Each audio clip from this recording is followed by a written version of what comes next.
I can't hear anything. The hearing is starting at 4 o'clock. Thank you.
May I ask a question, please? No, you'll have to wait until the hearing starts at 4 o'clock. Okay, I was just hoping to know the amount of time each participant would be allowed. You'll have to wait until 4 o'clock. I'm sorry, I don't have that answer. Thank you very much.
Is Commissioner Plan here?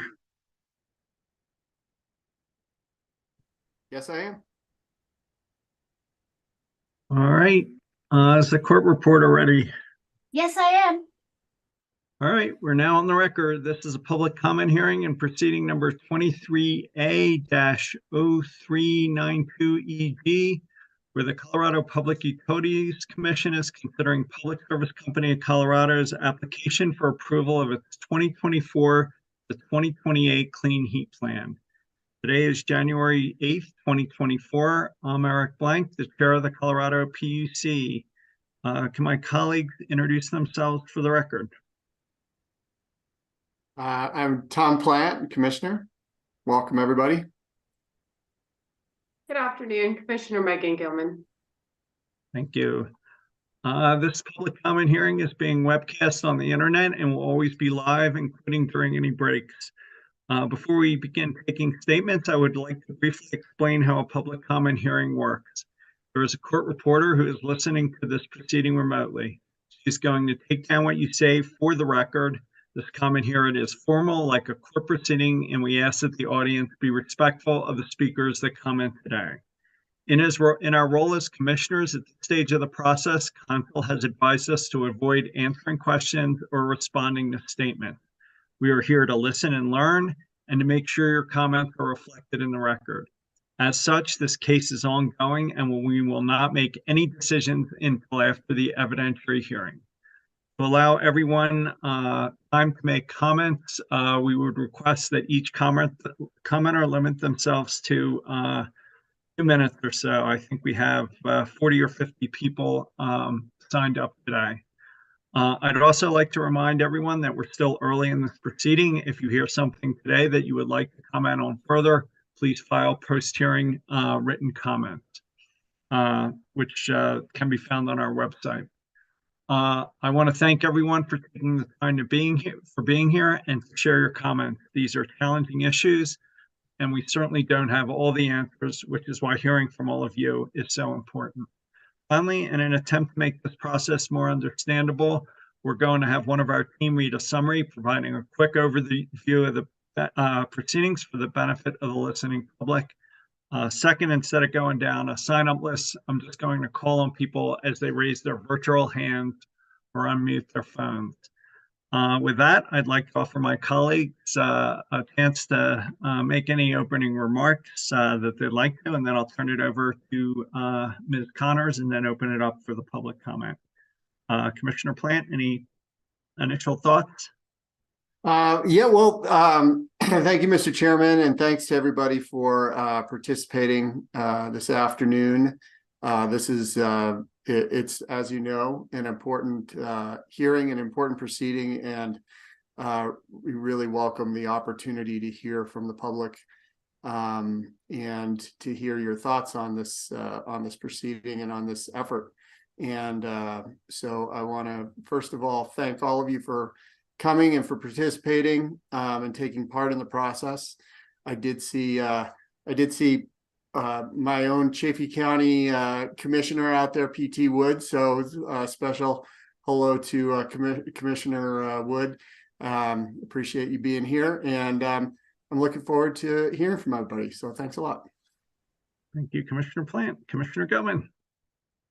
Hi, good afternoon. Well, first of all, just wanted to welcome everyone and thank you really sincerely for joining us this afternoon into this evening, potentially, to share your thoughts on our first filed Clean Heat Plan.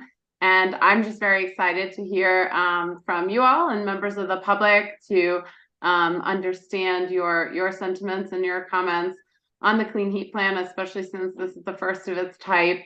Not just in Colorado, but really for all intents and purposes within the country. And so we are treading new ground here, looking at how we meet the state's greenhouse gas goals, which certainly includes decarbonization of heat.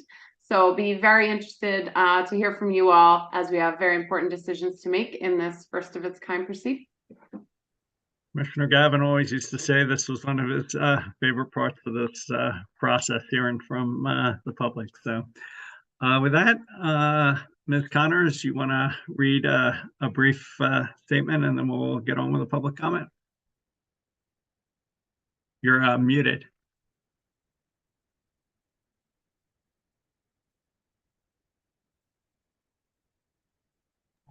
Okay. There you go. Well, thank you very much, Chair and Commissioners. I appreciate that. I'm just going to give kind of a very high level overview of the Clean Heat Plan and what it means, and a few milestones, perhaps.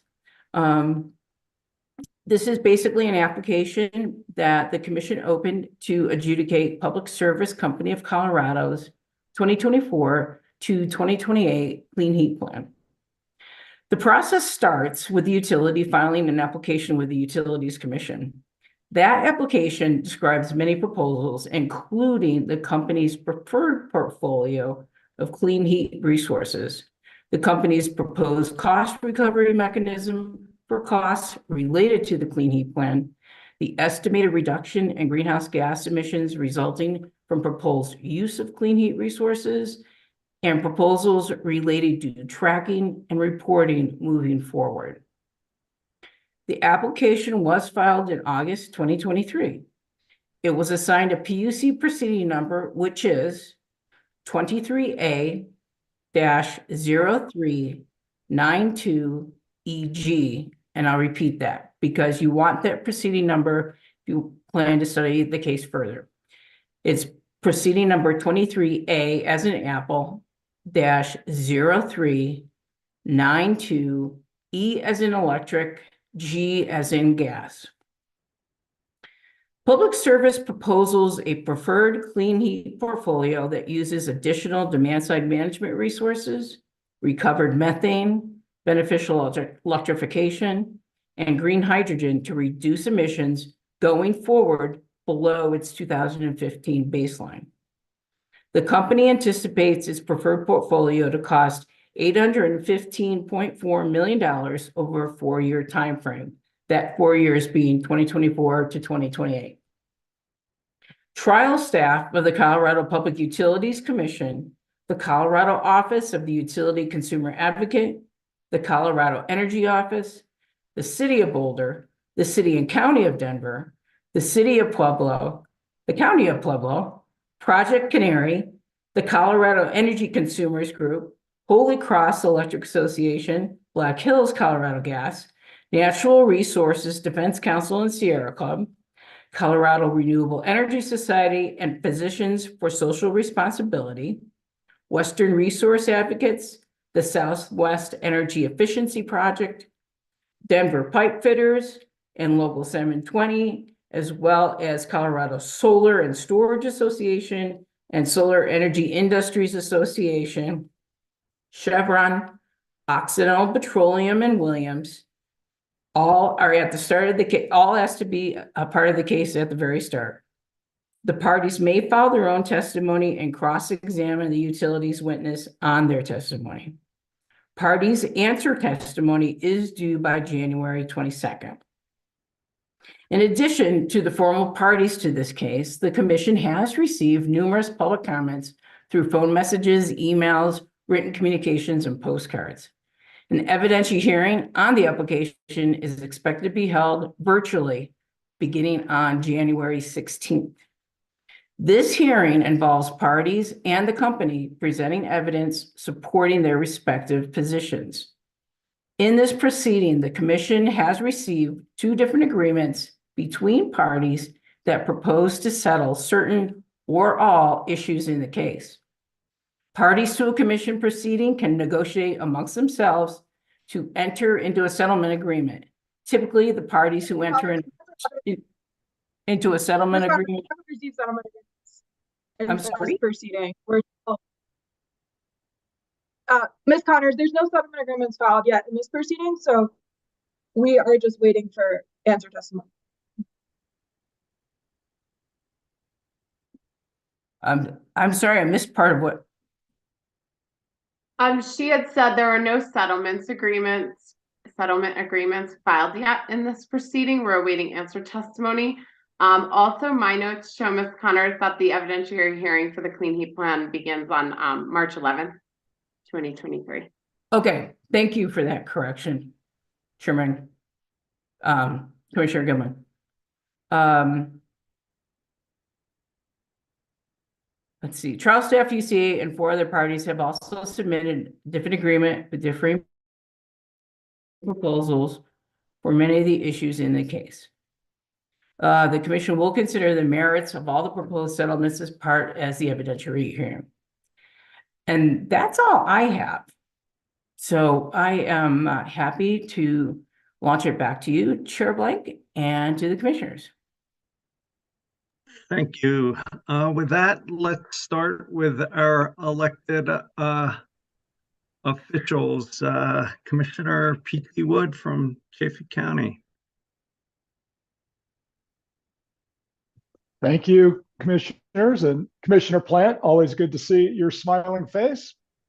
Let's see, I am P.T. Wood, Chaffey County Commissioner, and as you know, much of our Chaffey County is served by Xcel Energy, and I appreciate Xcel's proactive movement towards decarbonization, and myself and many of my constituents share that goal.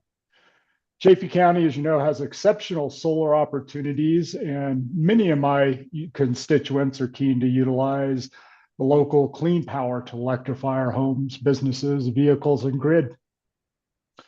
I am encouraged that Colorado has emerged as a leader in decarbonization, particularly with the landmark clean heat legislation from 2021 that requires Colorado utilities to reduce greenhouse gas emissions from gas burned inside homes and buildings. This is a worthy and attainable goal.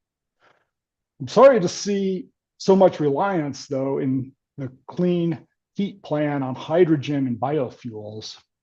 I think instead the plan should really emphasize beneficial electrification to make homes and businesses more efficient, safe, and healthy for Xcel customers.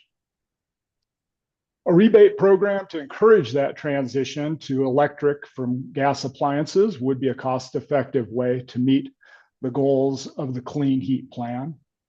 Costs for electric appliances continue to come down, and Xcel can be a leader in this transition.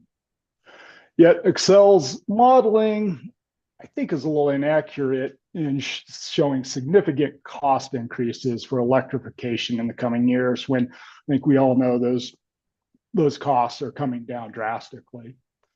Xcel's CHP should rely on biofuels and hydrogen, which are proven, but at best possibly riskier, more costly, and less environmentally sound energy sources than the proven technologies of electrification.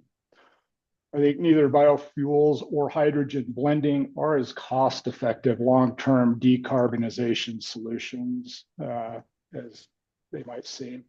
And I hope that your review of Xcel CHP will keep in mind the benefits of generous incentives, rebates, technical support for electrification. It will save customers money and help Colorado achieve our emissions reductions goals. And I am at the moment waiting for my rebate on my EV car charging and installation. So look forward to that rebate as well. Thanks for your time, and we appreciate your service. Thank you, Commissioner Wood. Let's jump to Councilmember Trisha Canonico from Fort Collins.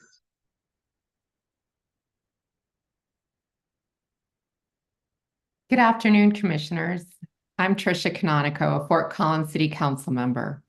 Fort Collins relies on Xcel for gas only, not electricity.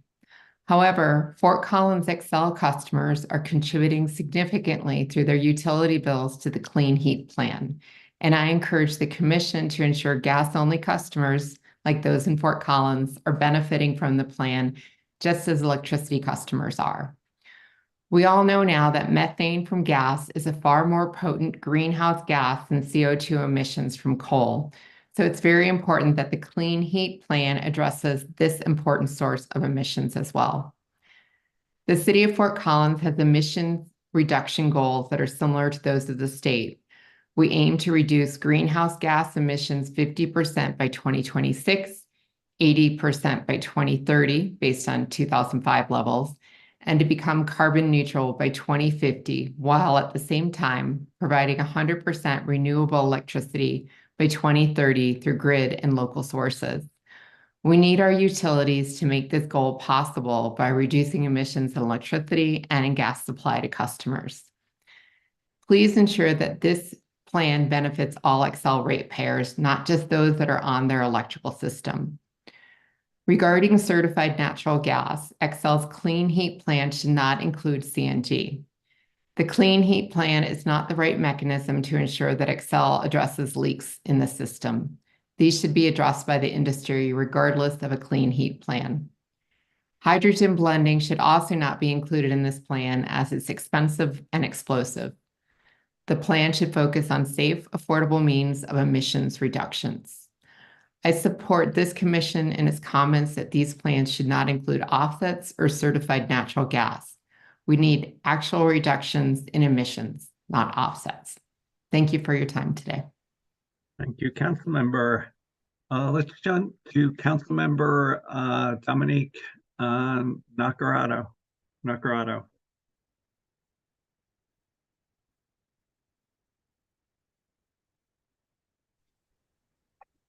Hello, can you hear me? We can. I apologize, I'm having trouble getting my video to work. Good afternoon, I'm Dominique Nacarado from Salida City Council. Thank you for taking comments on Xcel's Clean Heat Plan, and also want to say hello to Commissioner Plant.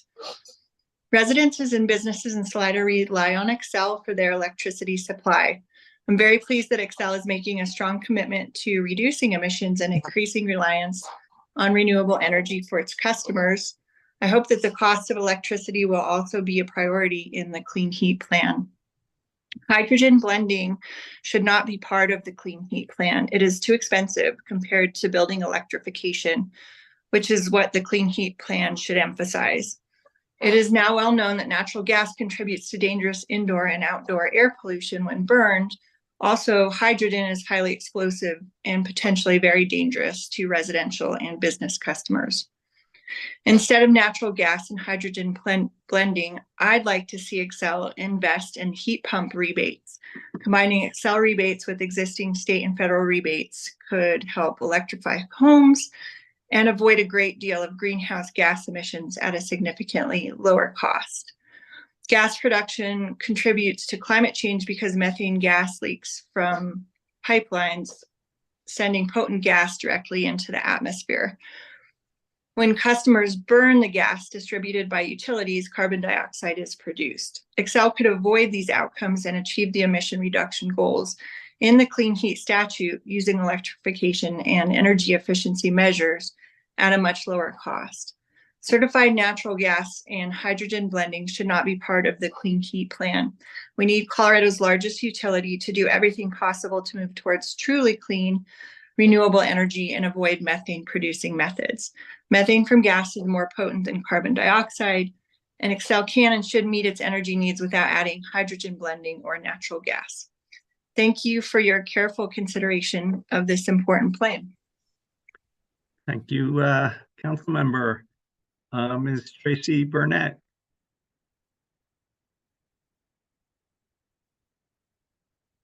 Yes, hi. Thank you so much. Thank you for your service. I'd have to say hi to Commissioner Plant. I'm former Colorado State Representative Tracy Burnett, one of the prime sponsors of the SB 21-264, the Clean Heat Plans, but I'm testifying today as a private citizen. The legislative intent of SB 264 and many other bills that were passed since then was to reduce and eventually eliminate the use of fossil fuels in buildings and transition to 100% clean heat. In light of these laws and the federal IRA's heat pump and energy efficiency incentives, Xcel's Clean Heat Plan is disappointingly unimaginative. Rather than relying on more heavily on proven cost-effective cold weather heat pumps or advancing smart building and virtual power plant technologies or advancing neighborhood scale clean heat projects, Xcel is instead relying on expensive and questionable fossil fuel-based hydrogen and methane recovery technologies for over 30% of their emissions reductions. Last month, the Massachusetts PUC, supported by their state attorney general, ruled that due to hydrogen's and renewable natural gas technical risks and higher costs, all infrastructure costs associated with those technologies must be the sole responsibility of utility shareholders and not their customers. So as the largest utility by far in Colorado, with over 70% of the retail market share, and in the enviable position of supplying both gas and electric services, and being the first utility to submit a clean heat plan, it's imperative that Xcel be bold and set the precedent now for a robust transition. I urge the PUC to require Xcel to revise its clean heat plan to reduce its reliance on hydrogen and recovered methane, and require Xcel's shareholders, not their customers, to shoulder the costs of infrastructure investments in those risky and expensive technologies. Thanks very much. Thank you. I just say Commissioner Plant seems very popular. Ms. Kelly Tremblay.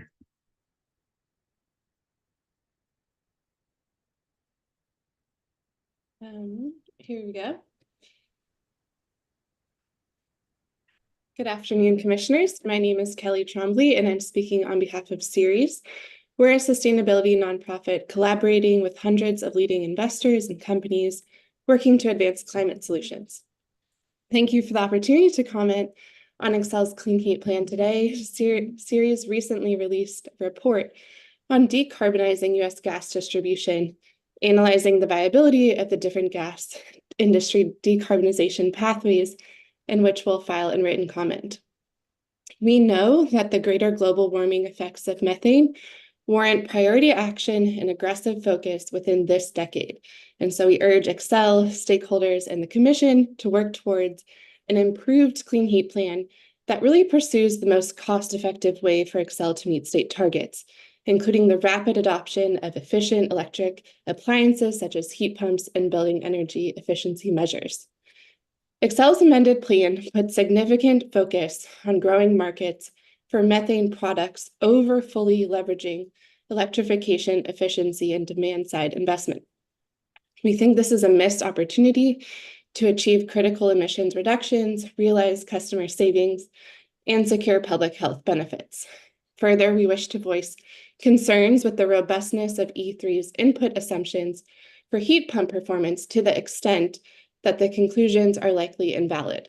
In order for the PUC to make a prudent decision regarding the effectiveness of electrification models, E3's modeling should be repeated with more robust inputs for heat pump performance.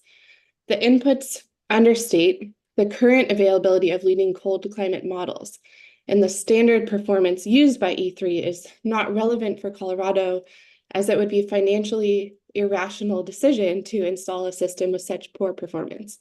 So I'd like to see an improved portfolio with greater deployment of efficiency heat pumps, deep hybrid electrification, fully leveraging all federal, state, and local funds available to transition to clean heat, and also consideration of lessons and best practices from programs addressing equity in the Northeast.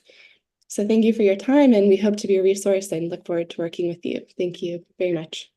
Thank you for your participation. Ms. Ruth Hund.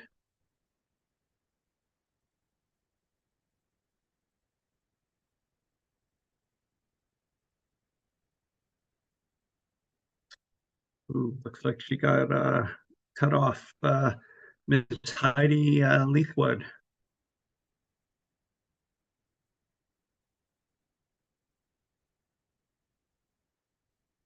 Hello, Commissioners. Thanks for taking comment today. I'm Heidi Leithwood, Climate Policy Analyst for 350 Colorado.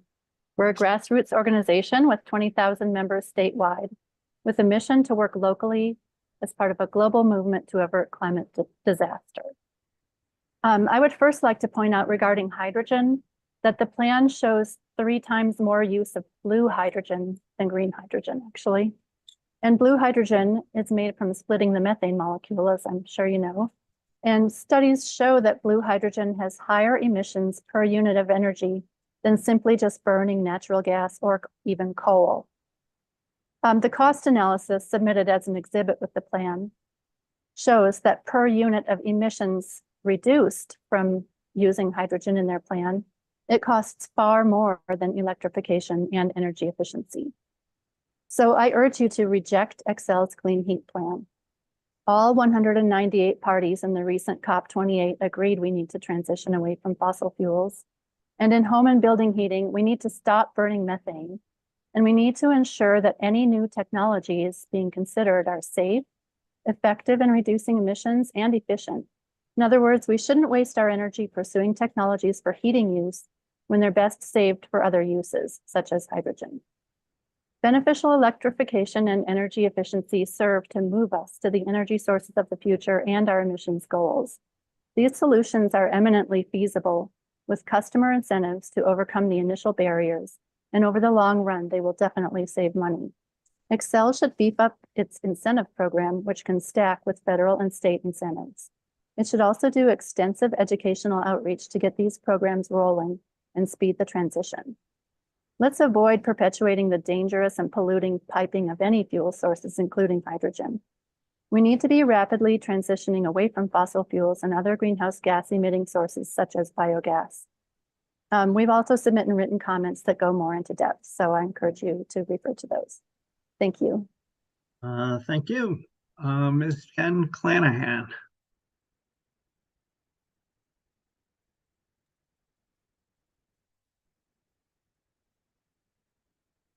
Good afternoon. My name's Jen Clanahan. I'm the co-director of Mountain Mamas. We are a group of about 8,000 moms, parents, grandparents, concerned neighbors, working to protect the future of our kids and future generations. I appreciate the opportunity to speak today on behalf of our members across the state regarding Xcel's Clean Heat Plan. We strongly believe that we must meet the decarbonization goals set for Xcel and others in order to protect the future of our kids. No parent wants to leave their children a future marred by a climate crisis that fuels ever larger and more dangerous wildfires, more insect-borne disease, drought, food insecurity, heat strokes, and crazy damaging storms. This is why we support beneficial electrification and additional clean renewable energy, and why we are concerned about some of the expensive and frankly dangerous ideas that Xcel is trying to work into their plan. Hydrogen blending and biogas in particular.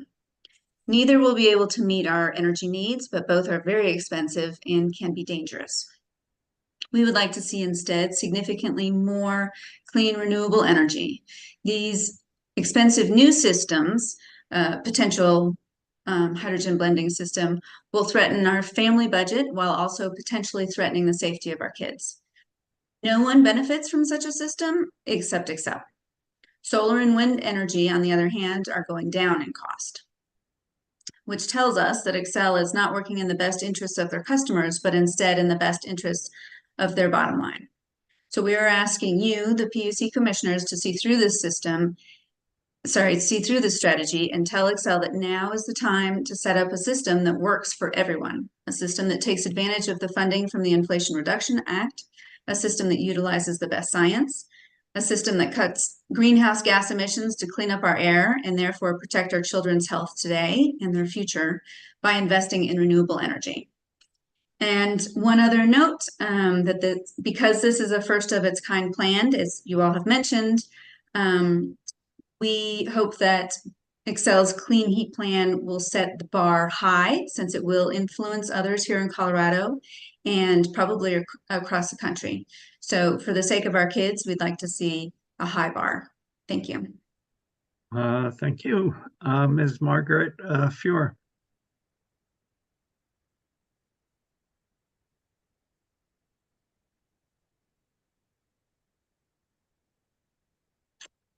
Commissioner Blank, I'm Ruth Hund, and I'm sorry I had a technological difficulty, so I don't know if... Yeah, now would be a good time to go. You're up. Okay, great. Thank you. My name is Ruth Hund, and thank you for allowing me to speak on Excel's Clean Heat Plan. I am a resident of Golden, Colorado, and an Xcel Energy company. Again, thank you for the opportunity to speak, and sorry for the technical difficulties. Something happened and everything disappeared. There are many reasons why the current Clean Heat Plan is not clean. I would like to focus on the idea that blending methane gas with hydrogen somehow makes methane cleaner. A meta-analysis in the peer-reviewed Science Direct Journal concluded the evidence assessment shows that the widespread use of hydrogen for heating is not supported by any of the 32 studies identified in this review. Instead, existing independent research so far suggests that compared to other alternatives such as heat pumps, solar thermal, and district heating, hydrogen used for domestic heating is less economic, less efficient, more resource intensive, and associated with larger environmental impacts. End quote. What more do you need to know? Hydrogen is explosive, corrosive, and leaks far more than methane gas. Blending hydrogen with methane does not make heating our homes a cleaner process. On the contrary, it decreases the lifespans of our furnaces, boilers, water heaters, and stoves, and endangers our homes. While some may say, oh, an explosion will never happen, please remember Firestone. Gas explosions happen. Why would we do anything at all to increase their likelihood? If you ignore the real danger of hydrogen-caused pipe and appliance corrosion, then you must live with the eventual lives that are lost or ruined. You now have the chance to stop this. Blending hydrogen for pipe delivery in homes is reckless. It sounds good, but we all know the truth that it is more burdensome and dirtier than other solutions. It is also potentially deadly. Thank you very much for your time. Thank you. Mr. Andrew Glore. Good afternoon, commissioners. My name is Andrew Glore. I'm a resident of Lakewood, Colorado, and I'm a mechanical engineer working in the medical device industry and father of 2 young children. I would like to comment on Excel's Clean Heat Plan. In recent years, I've become increasingly concerned about climate change and the sustained level we in the US continue to emit greenhouse gases. However, I've also become increasingly aware of the mature solutions for emissions reduction that we already have available to us. 1/5 of Colorado's greenhouse emissions come from buildings, namely the heating of buildings. So my family and I decided to replace our aging furnace and AC units with a cold climate heat pump. After a difficult search for an installer, we received ours in October of 2022.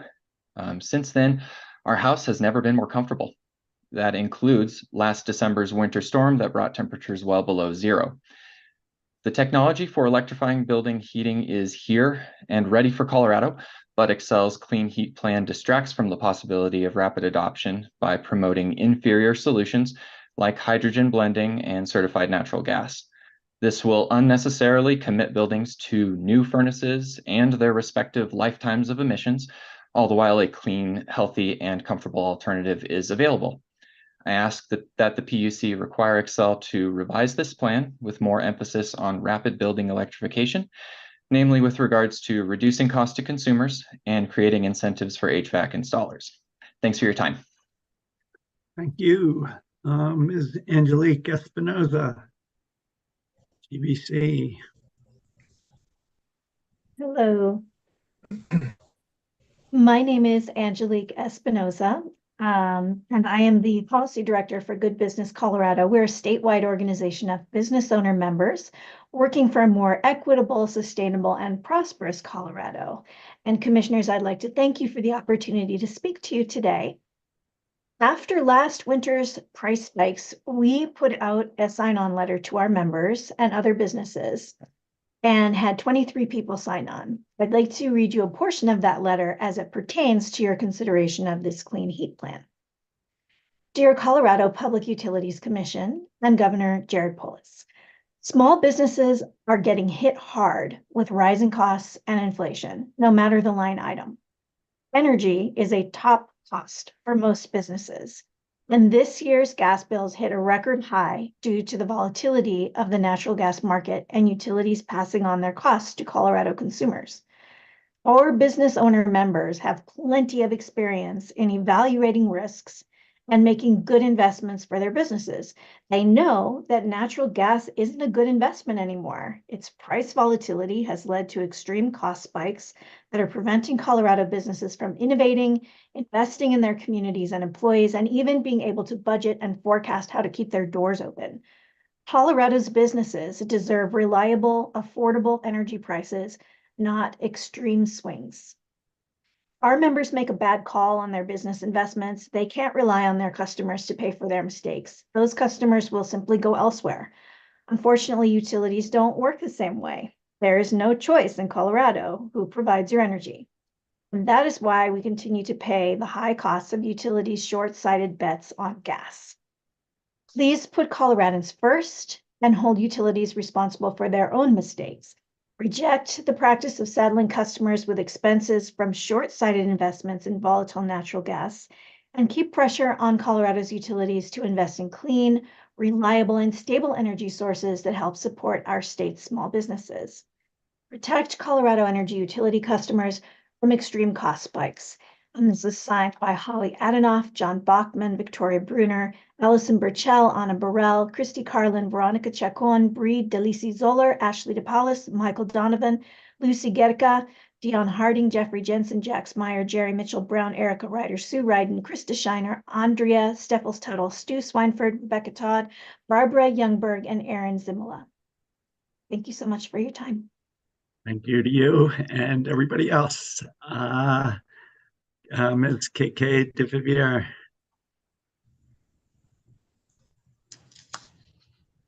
Thank you for this opportunity to address this clean heat plan. As many of you know, I'm a professor at the University of Denver Stern College of Law, and I specialize in energy law.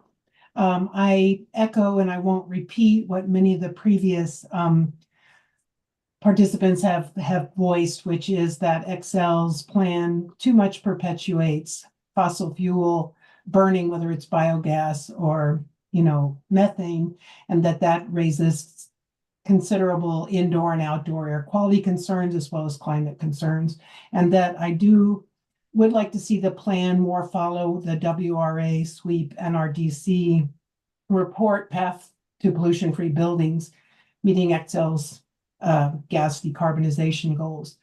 And so for the rest of the time, I just want to speak from personal experiences that I have lived in a passive house, and that's extremely comfortable. We should be promoting that more. But I recently bought a 1963 house that I've completely electrified. It was very expensive. The incentives from Xcel were not that high. Fortunately, I am well enough off that I can take the incentives that mostly came from the county and the city and donate them to some of these organizations like WRA and SWEEP. But the people of lower income can't do that. So Xcel could do much more to create incentives.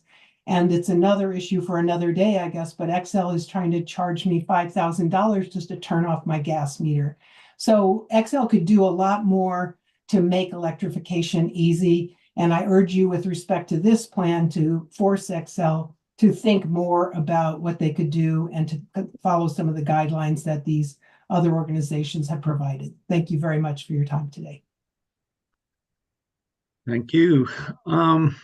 Mr. Chris Hoffman. Thank you very much. Let's see. There you are. Well, there I am. Okay. Thank you. My name is Chris Hoffman. I'm an Xcel ratepayer. I live in Boulder.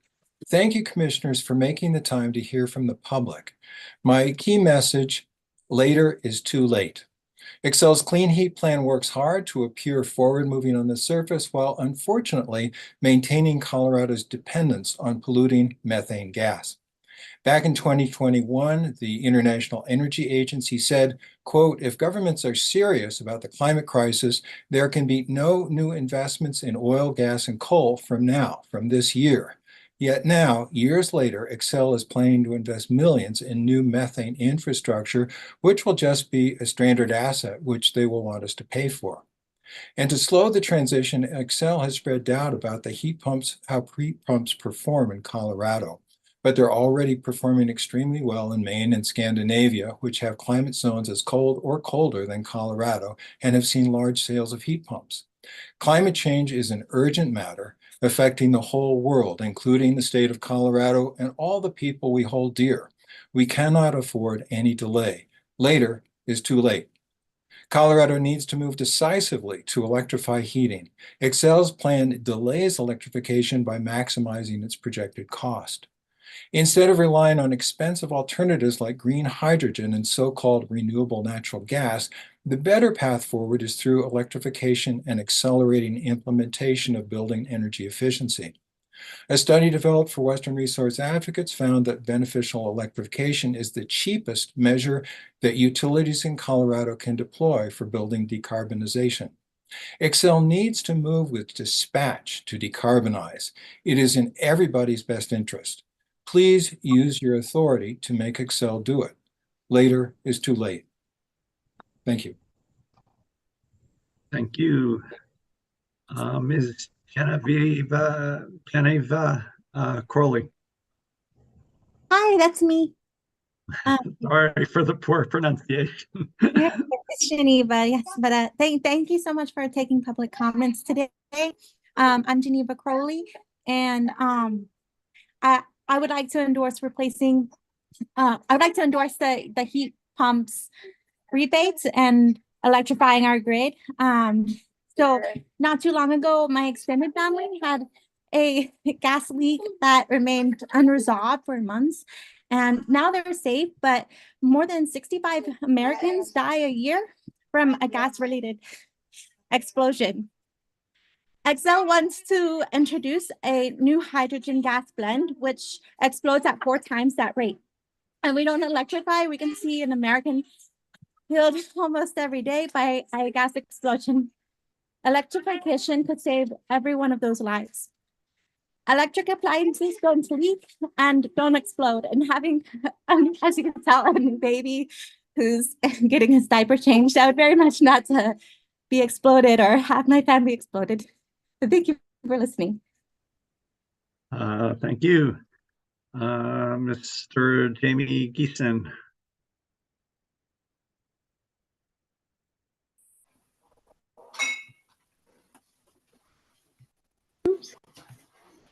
Getting too fast. Hello, Commissioners. Thank you for this opportunity. Can you hear me? We can hear you. Excellent. Thanks. I am speaking to you today concerning Xcel's Clean Heat Plan. I am currently renovating my home, which includes replacing a boiler. The easiest option for me currently would be to continue with natural gas because of the way Xcel Energy has chosen to do business. However, I'm going with the option of heat pumps because not only does the health of the planet need us to move away from natural gas, but Colorado's economy is also moving in this direction. I know that in 10 to 20 years, natural gas is not going to be a selling point in the real estate market.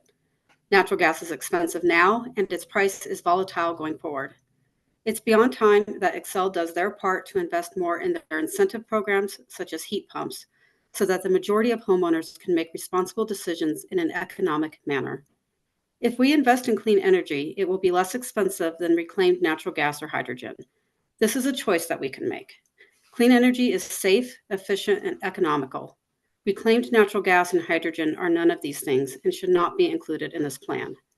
This commission has the power to help Colorado citizens by rejecting Xcel's Clean Heat Plan as it is written and ask them to come back with a plan that is truly clean energy and is forward-thinking economically. Thank you. Thank you. Ms. Audrey Thames. Hello.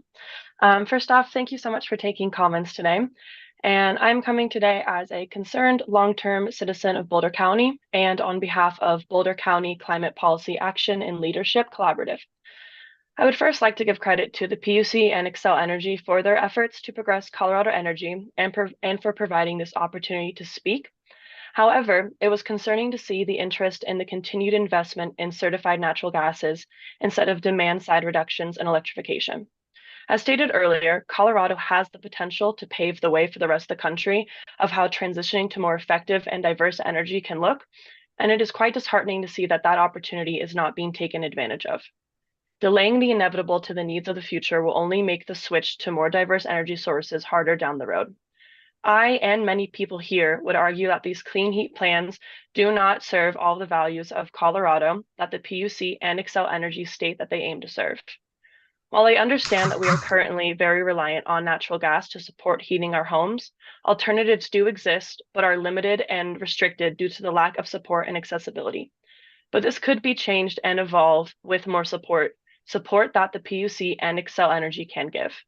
Additionally, an expansion on demand-side reduction, increased efficiency, and electrification is very plausible and yet continues to be looked over. I am frustrated at the lack of desire to move forward, leaving more issues and problems to be solved for later. I encourage the PUC and Xcel to decrease the investments in certified natural gases and to focus on more progressive and efficient energy developments. Thank you so much for your time. Thank you. Mr. Paul Conan.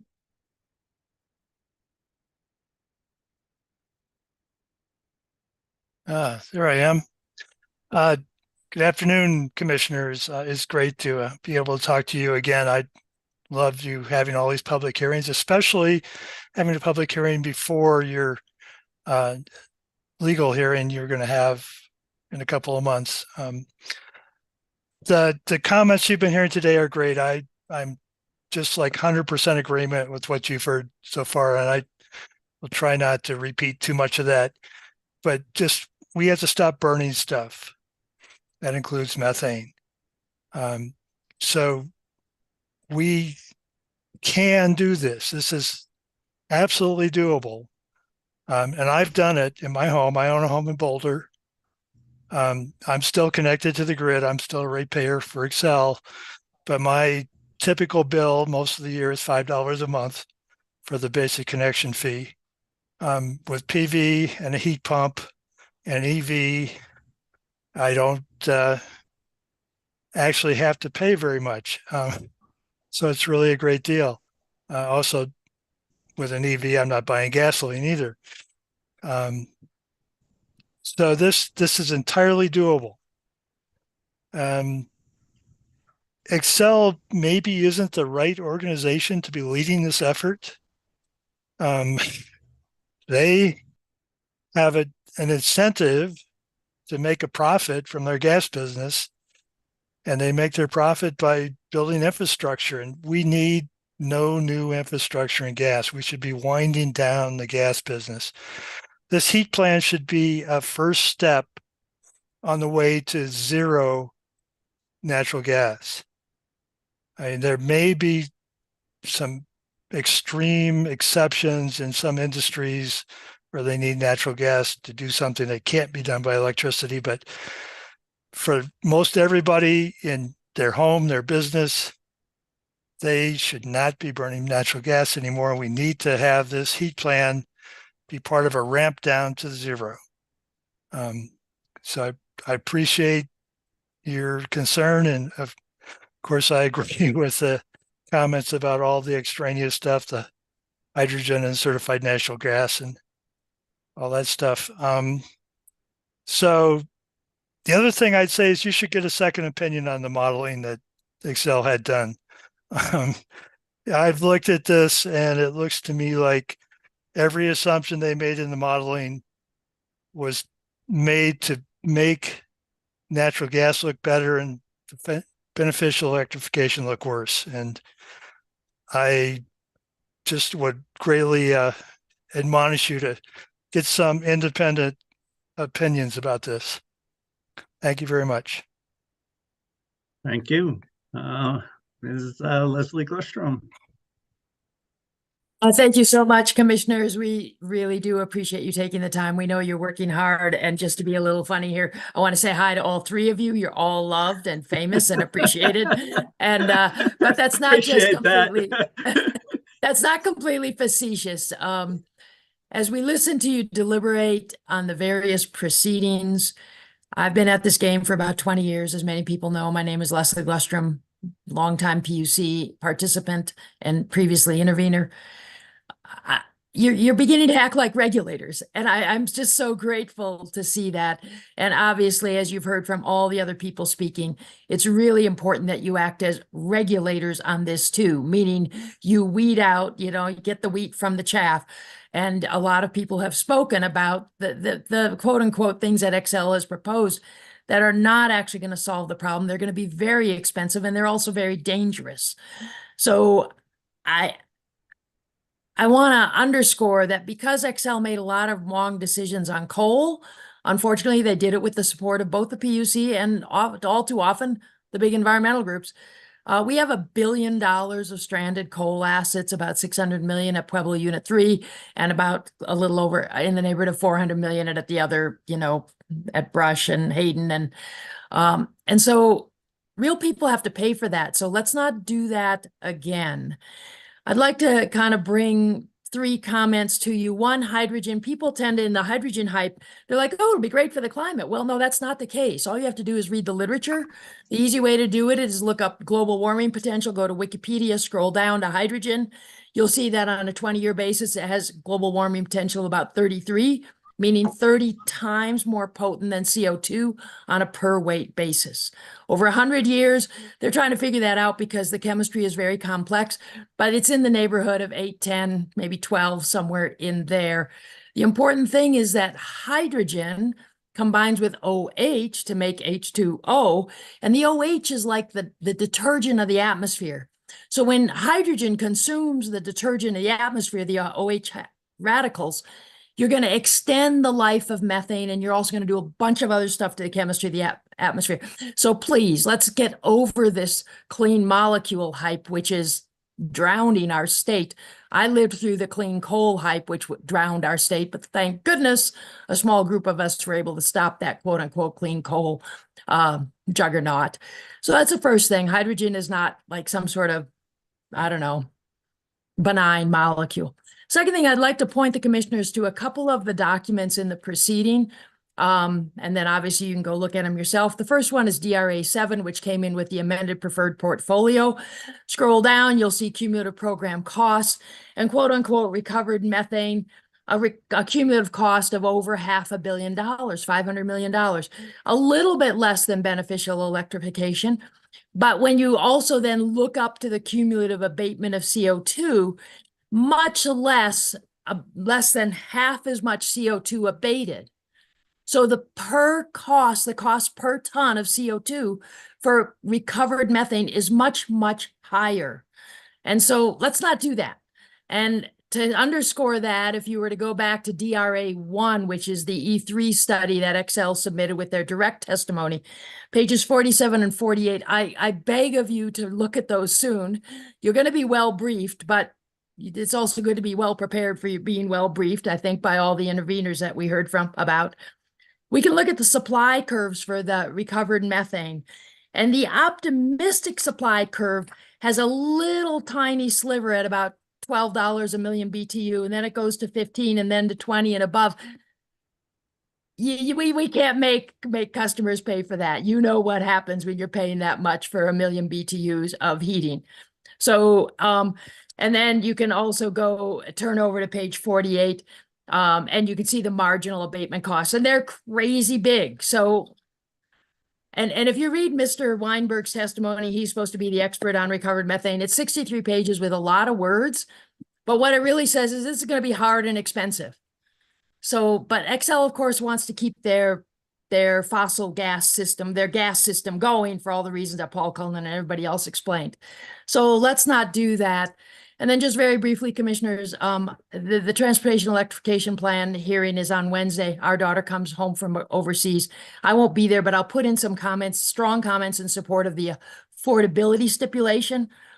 Xcel is good at spending money, but they are not good at achieving results. So we need to keep them on a tight leash. Doesn't mean I don't care dramatically about climate change. I've been doing this work for free for 20 years, so I really care.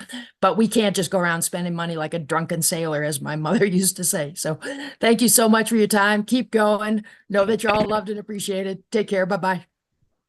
Thank you, Mr. John Blank. No relationship as far as I know.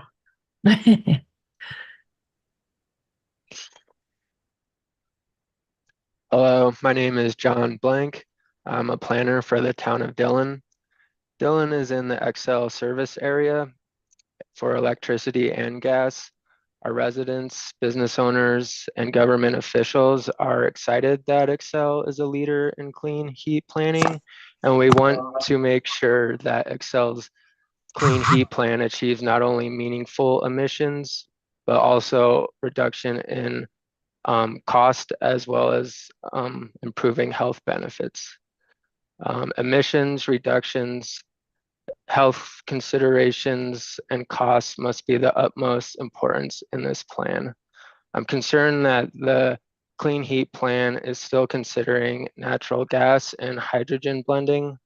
CNG is known to be too expensive for many Xcel customers, as it has the potential to cause major health problems and safety concerns.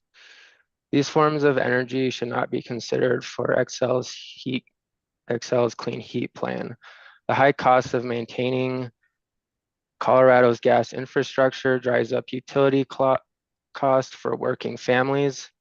So to protect low and middle income households from this financial burden, Xcel should use this clean heat plan to advance equitable and affordable transition to clean energy in homes and businesses. Here in Dillon, our government works hard to reduce emissions and costs for constituents, and we need our gas and electricity provider to partner with the town to incentivize building electrification. We are adamant that our electricity must come from affordable and renewable sources. The town of Dillon looks forward to partnering with Xcel, ensuring safe, clean, and affordable energy for our residents and businesses. Thank you for your thoughtful consideration in Xcel's clean heat plan. Thank you, sir. Mr. Scott Lundgren.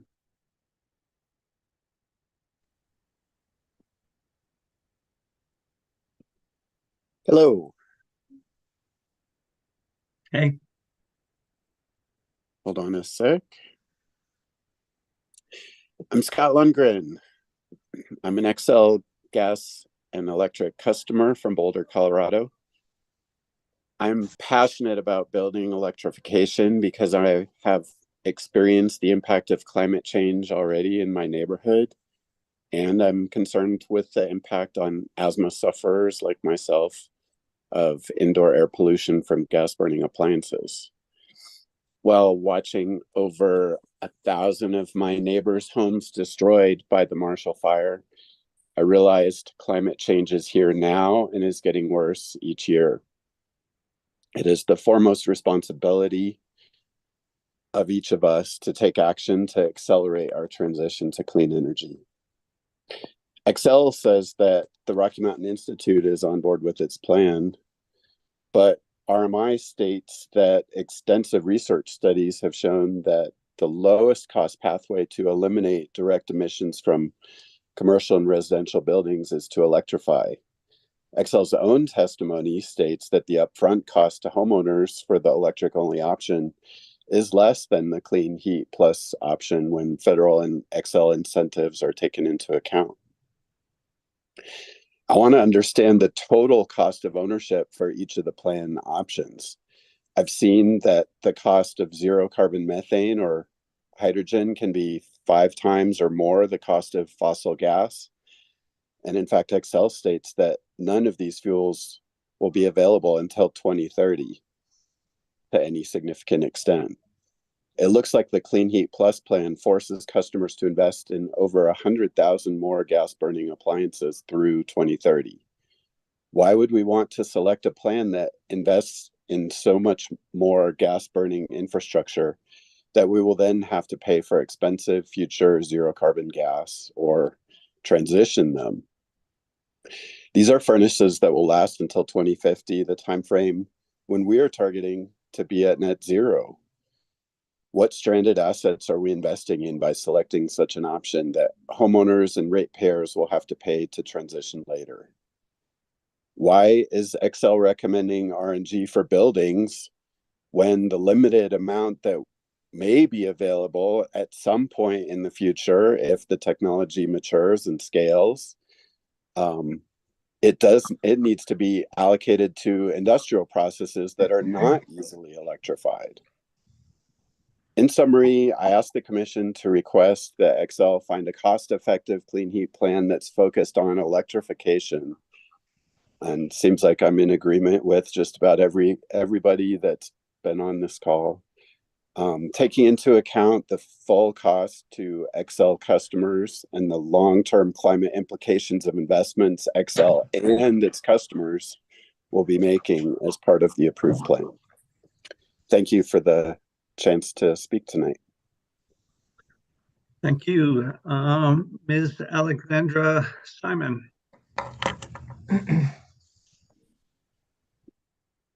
Hi, good evening. My name is Alexandra Simon. I'm a public health advocate with COPERG. We are a consumer watchdog group. And thank you so much for the chance to comment tonight. We are calling on the PUC to ensure that Xcel meets the goals set out in SB 21-264 by maximizing strategies around efficiency measures and the conversion to electric heating and appliances. These are strategies that are ready for widespread deployment and can bring long-term savings to consumers, especially in the face of gas price volatility like we saw last winter. Studies show that going big around heat pumps and other electrification measures is the most cost-effective way to meet greenhouse gas emission reductions. Not only is this more cost-effective on a macro scale, but it brings significant ratepayer benefits, especially when paired with efficiency upgrades. The cheapest, cleanest heat is the one we don't need in the first place because our appliances are more efficient and our home is more weatherized. In addition, reducing gas usage minimizes indoor pollution from these appliances, as well as the risk of dangerous gas leaks. Heat pump technologies have advanced considerably, and a recent study by RMI found that it's more economical to build and operate an all-electric single-family new home than a mixed-fuel home with gas furnaces, water heaters, air conditioning, and new gas connection costs. We recognize this docket is focused on the gas utility, but for most consumers, they experience one utility bill for both their gas and electric. So we hope you take into account that another benefit of heat pump conversions is that it provides consumers the benefit of having a single system to heat and cool their home, and could provide cost savings as many Coloradans consider adding air conditioning as temperatures in our region continue to rise. Finally, now is the time to focus the Clean Heat Plan on technologies like heat pumps because ratepayers will get the best bang for the buck, given the unprecedented federal, state, and local tax incentives around heat pumps and energy efficiency weatherization. Adding significant utility programs and investments into the mix will drive additional cost savings as the market transforms and we see costs drop as we gain economies of scale. The more we transform the market now, the less investments and incentives we'll need in the future. Thank you so much. Thank you. Mr. Matthew Ayers. Hello, thank you for your time. My name is Matt Ayers, and I'm a current resident of Fort Collins and a recent graduate of Colorado State University. I would like to speak from an urgent global environmental sustainability perspective as someone who recently got a bachelor's in environmental policy. Colorado's electric grid has become much more environmentally friendly. In 2005, coal accounted for 45% of Xcel's system capacity, and in 2023, it accounted for only 13%. In the next 7 years, wind and solar will account for around 80% of Xcel's system capacity. While this is a great achievement for Xcel utilities, the Intergovernmental Panel on Climate Change, the IPCC, 6th Annual Assessment, reports that limiting global warming to 1.5 and 2 degrees Celsius are the ideal future scenarios that require immediate greenhouse gas reductions. Replacing GHGs with clean electricity at an increased rate is essential to meet these warming scenarios. Hydrogen, recovered methane, and natural gas solutions that are included in Xcel's Energy's proposals are not considered renewable energy. Climate change projections are constantly changing, and clean energy solutions must reflect these projections using all available solutions, and Colorado has the means to do so. Thank you. Thank you, sir. Mr. Doug Henderson.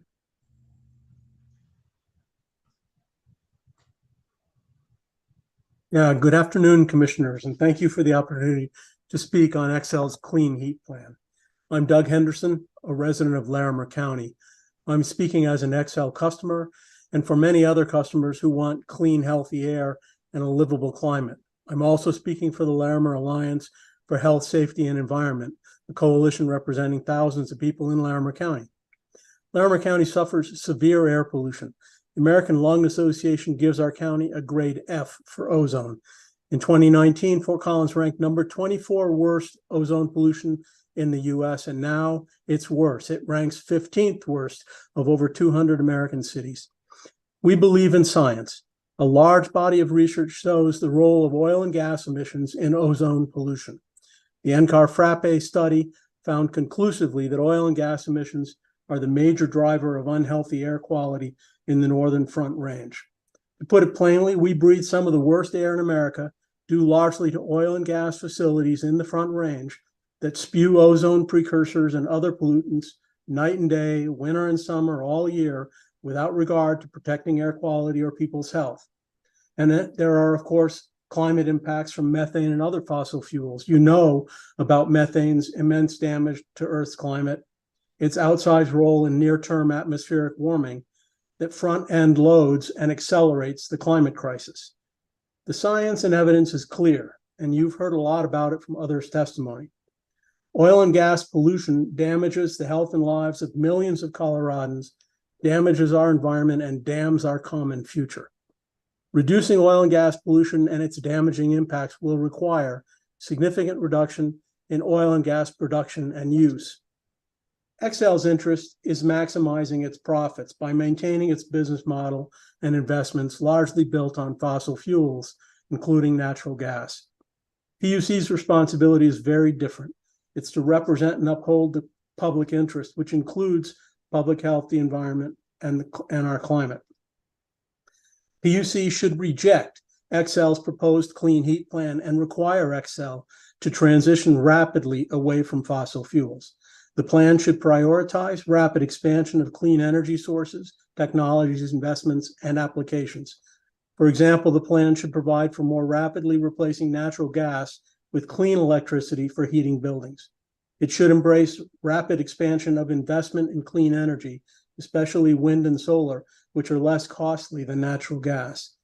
And PUC should require Xcel's plan to contribute significantly to improving air quality and public health and to maintaining a livable climate by rapid reduction in use of fossil fuels.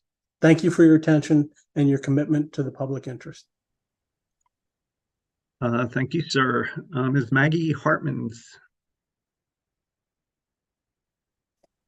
Hello, everyone. Thank you so much for listening today. My name is Maggie Hartmans, and this is my colleague, Brittany Zampella, and we're here today on behalf of our small business, Farsighted Creative. We're a sustainable production company.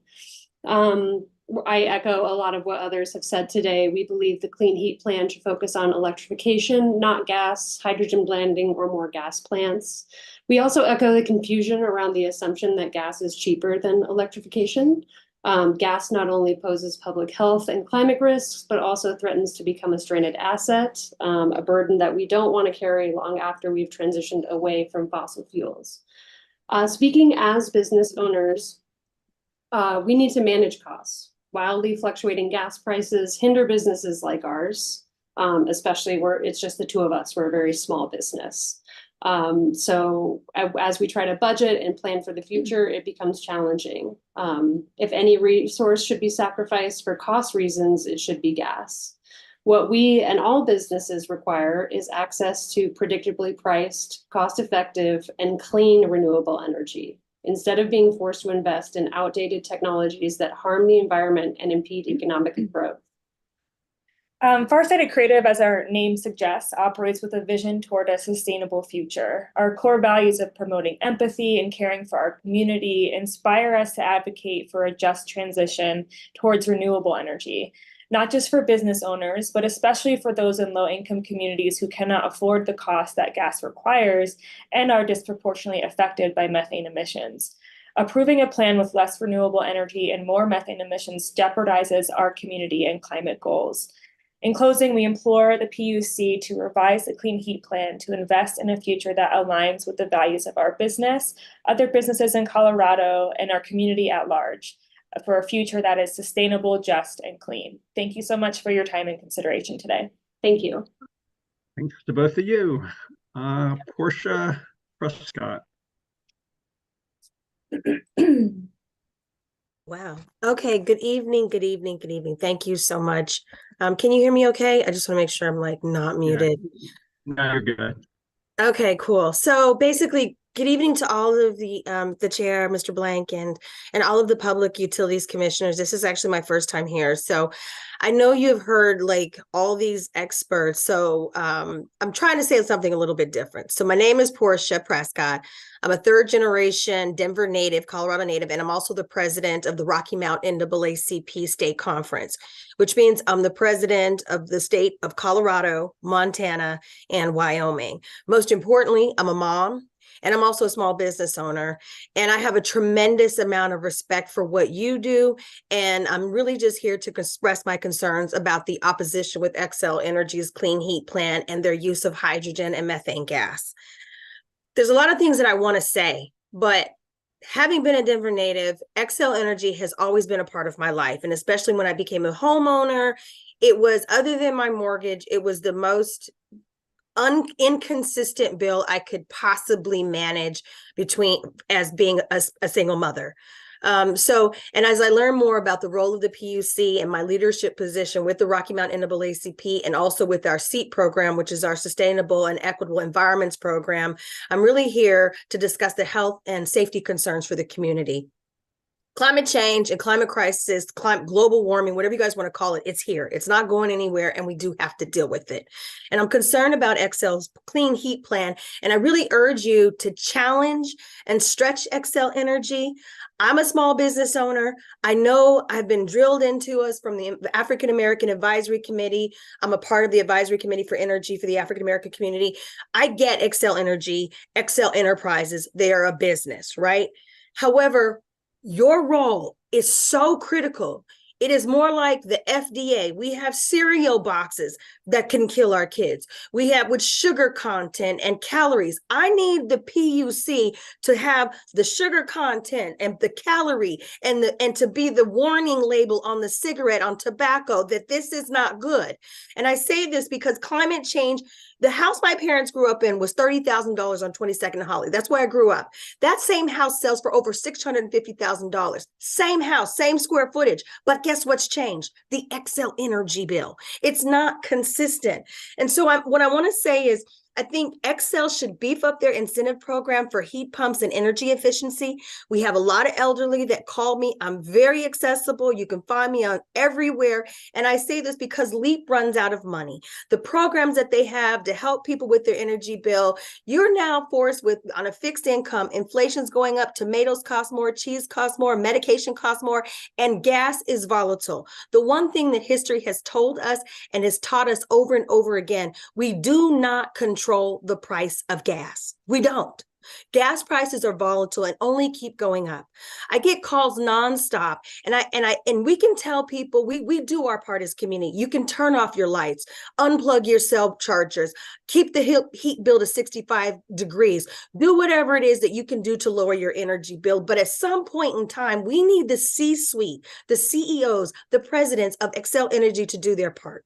And I'm really tired of telling us that, oh, hydrogen gas is going to be the new thing. Oh, methane gas is the new thing. The root goes back to the same thing. Gas is volatile. And I'm concerned about the plan to use hydrogen or reclaim natural gas and heating, because both of those fuel sources have been shown to be more expensive than clean energy and not as efficient and not necessarily the healthiest route to go. Health is a universal concern that must be prioritized by the PUC. I'm sorry, big business, it's not their job, as we've been taught. You're that warning label. Optimizing the protection of health and regulating gas utilities as described in the Clean Heat Plan legislation, that helps Colorados have a longer life, more productive life, and a better life. It's even more important to the Black community that our regulators prioritize health, because as a whole, we are disproportionately and unjustly impacted by the multiple industrial and transportation section pollution sources. And we suffer more severe and frequent impacts from asthma, COPD, hospital visits, healthcare, missed work, school days, and hardships as a result of unnecessary pollution from the production and combustion of gas as a fuel source, both indoors and outdoors. I just ask, I'm here to promote and ask Xcel Energy and ask you guys to look at the more available, efficient electric solutions that protect people's health from indoor and outdoor gas emissions. And I'm concerned about any plan that will perpetuate the use of natural gas. Its extraction and use is one of the top causes of climate crisis, air pollution, and unhealthy indoor air. I simply urge you to take the steps to move Colorado to an even more clean energy solutions, and you be that backbone against Xcel Energy, and be that FDA, and be that warning sign, and really stretch those leaders, those C-suite leaders in that organization, to challenge them to stick to that heat plan and go above and beyond, and not only look at this as big business, because we all know gas is just business, but lives are at stake, and I'm asking you to take those into consideration. Thank you. Thank you for participating. Greatly appreciated. Is Sarah Kunstler.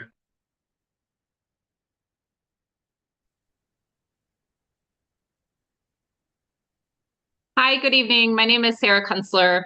I'm a resident of Arvada and an Xcel customer. I'm very concerned about some of the pieces in the Xcel Clean Heat Plan, specifically their request for investment in expensive and dangerous so-called alternatives like hydrogen and biogas.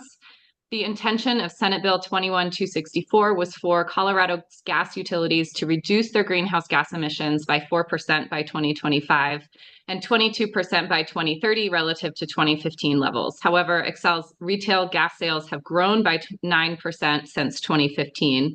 So Xcel must reduce their current levels by even more than these original requirements, all in the next 7 years. In addition to delaying reductions, this proposed plan is expensive and dangerous. Biogas is 4 to 17 times more expensive than fossil gas, and according to the industry, can only meet 4 to 9% of Colorado's region by 2040. Hang on, sweetheart. Sorry, I've got my kiddos here. Hydrogen is also expensive, resource intensive, and dangerous with a significant— you were talking to me. Sorry, with a significant increase in potential for explosions.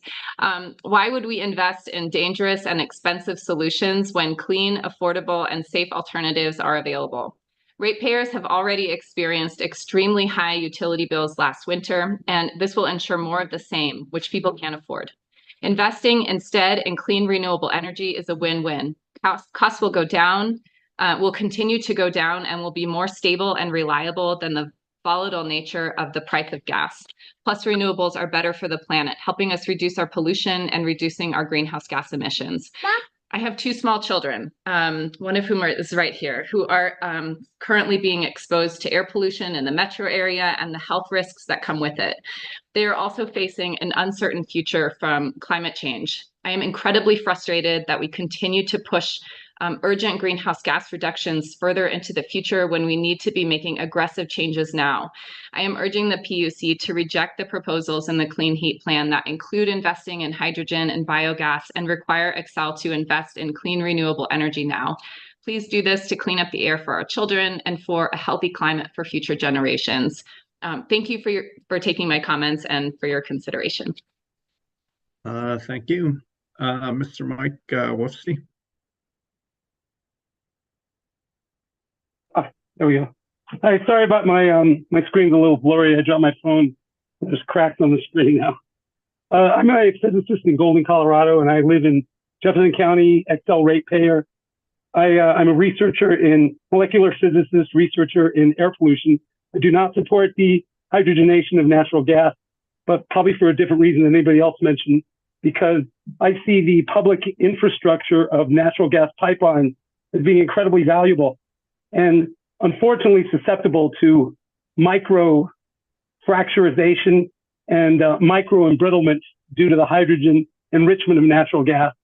Unfortunately, this endangers the public infrastructure of natural gas pipelines, which we hope will be used after natural gas for compressed air energy storage to store base load power for use in peak load demand. And we see Xcel Energy as unfortunately endangering this public infrastructure for something which will become very valuable to them and all of its stakeholders in the future. Finally, after significant energy modeling, previously with Building Technologies Organization, Department of Energy, and National Renewable Energy Lab with our laboratory based in Golden, Colorado. We support ground source heat pumps specifically in new construction, which is a excellent opportunity for them to run ground exchange lines next to the foundation before backfill. It also increases the sellable area for the builders. So we hope that Xcel Energy and the commissioners work with both builders and county stakeholders to increase use of ground source heat pumps in new buildings. Thank you very much. Thank you.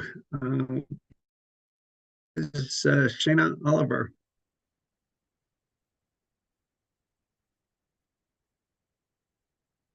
Hello? Yep, we can hear you. Hi, thank you for taking comments today. I'm speaking as a community leader. I wear many hats as well, working with Mom's Clean Air Force on clean air, on the Clean Air Act, as well as pushing for stronger regulations at the federal level.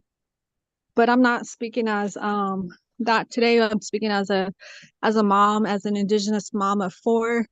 And we stand on the ancestral lands of the Cheyenne and Arapaho ancestral lands directly in this metro area we call Denver. And as well as it's being home to 48 tribal nations that they have ancestral rights to the state we call Colorado. And I am Shayna Oliver, mother of 4, family of 6, and thinking about my kids' future and them being able to, it's hard to think about affordability, and when we have such a homeless crisis, and then we have corporations taking advantage of the things that we need. And it's really pitiful that we allow these things to happen through our leader structure that allows this type of behavior from corporations to basically take from the needy and take from the vulnerable and take from the most disadvantaged and disenfranchised of communities. That it's really appalling that this proposal for further extraction for methane gas and hydrogen gas is not the way to go as for my kids' future. And we really need to hold Xcel accountable to be be accountable to our climate pollution reduction, our state legislation on that for ensuring our communities have a sustainable future. And we really, it's really appalling to know that you guys continue to allow development to have gas lines, as we continue to hear gas explosions every winter. There's a gas explosion at apartment buildings, especially in Adams County, that we hear the most of about gas explosions.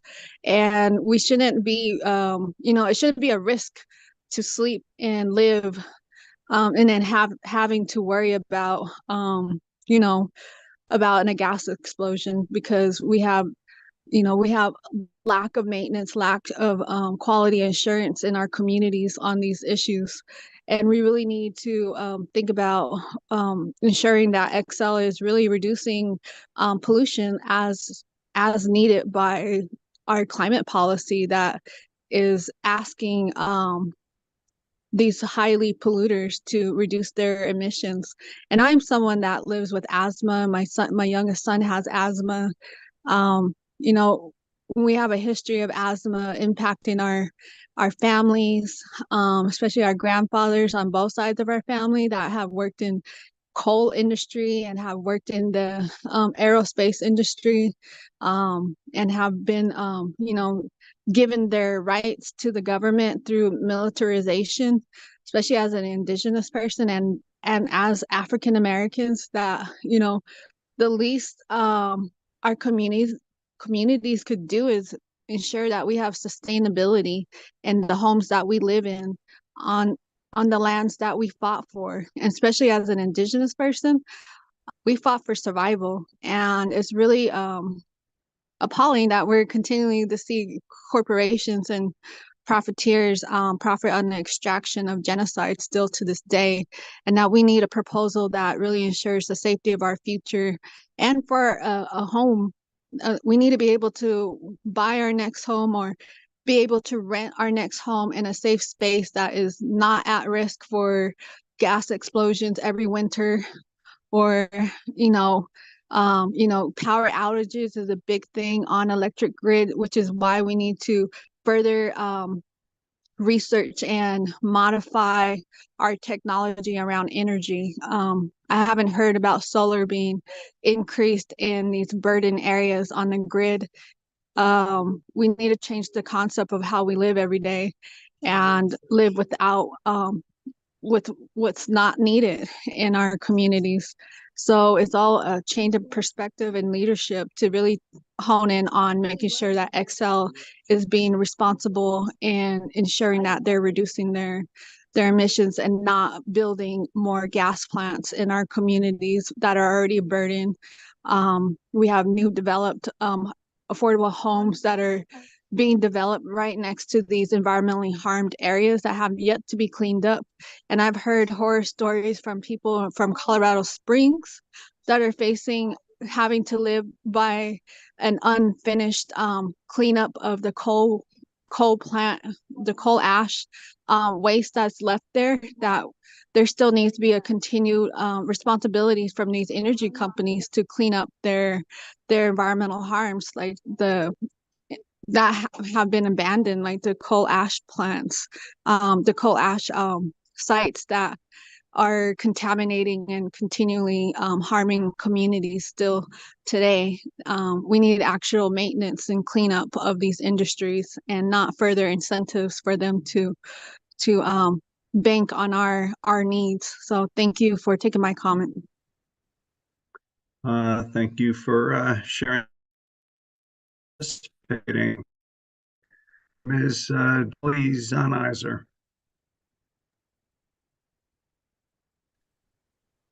Good afternoon, commissioners. I can't see myself, but maybe you can see me.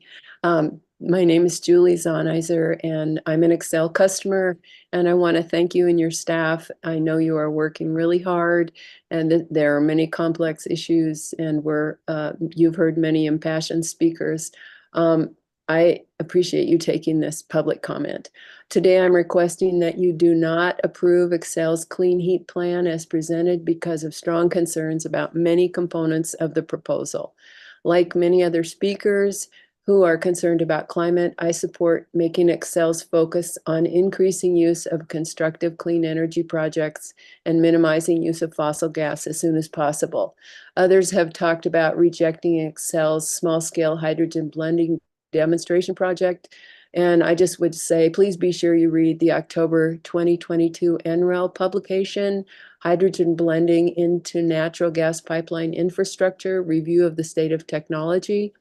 This report, this is a compilation of research reports and discusses the already established serious potential problems with this type of project and the fact that substantial research remains and is needed before widespread hydrogen blending implementation can occur. And I can send that link if you need it. The thing I want to emphasize is Excel's blatant disregard for their financial impact on Colorado customers. The hydrogen blending project was partially justified as a research project to establish best practices. Well, you can go to NREL first. I think they'd be the people to be doing research. Colorado customers are already sending more profits per capita than Excel customers in other states, and should not be burdened by paying for programs to establish best practices for projects that have already existing efficacy questions. Another example is the part of the proposal that I find unbelievable. It includes its part in the innovation fund section, which I read about in the information sheet. And Excel is seeking broad funding for a project described as literally, quote, conceptual and not project specific. Seriously, if you were remodeling your house, would you give your contractor carte blanche approval for including an unknown number of square feet for rooms of unstated function using non-specified materials with unverified benefit and value? That would be irresponsible to your family and your pocketbook. That is how I feel about this part of the Innovation Fund project's request. Please send this plan back to the drawing board with some strict guardrails for cost, viability, more emphasis on clean solutions, and verifiable greenhouse gas reduction. Thanks very much. Thank you. Ms. McBride.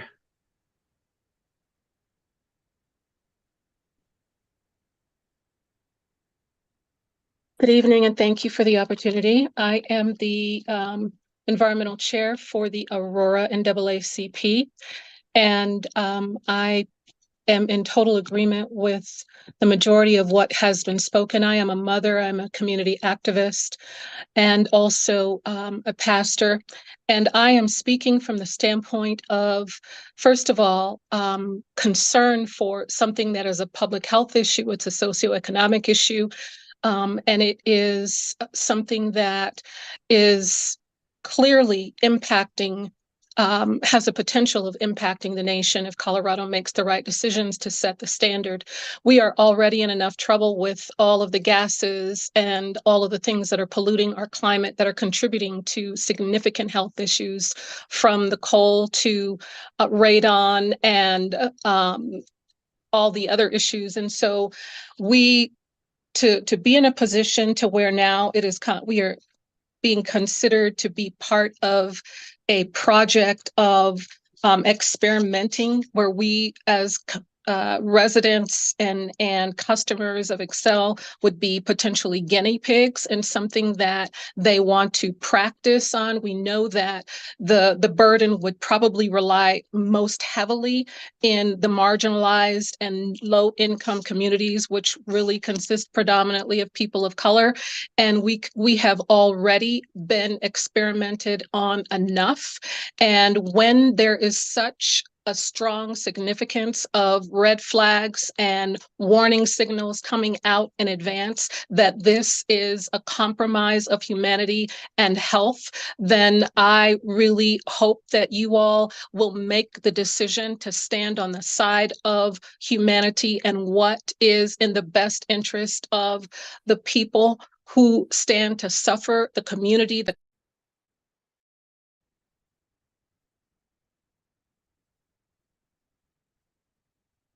I think you got muted. the horrible time to start ringing. What this potentially does to homeowners who are already struggling to afford to maintain housing, to maintain all of the increased pricing and what is required to maintain your home as a homeowner or as a renter and as a business owner. So I support all that has been said. We want to get rid of these gases that stand to jeopardize community, that continue to jeopardize climate, and that impact economics. It is not the right thing to do. So we say no to these gas alternatives and to the pollutants.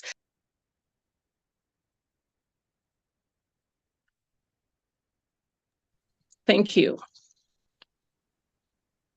Thank you. Greatly appreciate your coming out and participating. Ms. Lynn Siegel.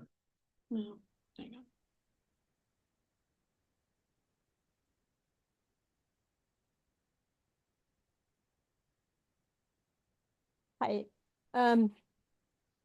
Let's see.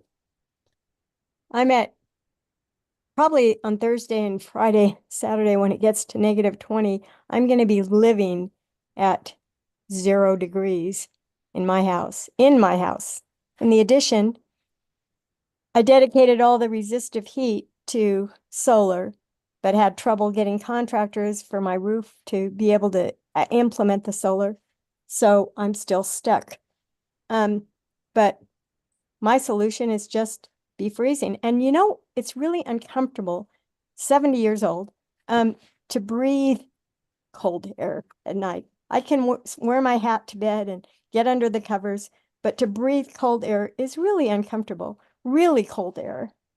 And I agree with what a lot of people have said. I mean, I worked 10 years on the municipalization of the electric supply from Xcel Energy, and we have just got to do that. I don't care when, it's got to be tomorrow. Like, that is so unethical, the way that that happened, that we lost that, and it's only temporary.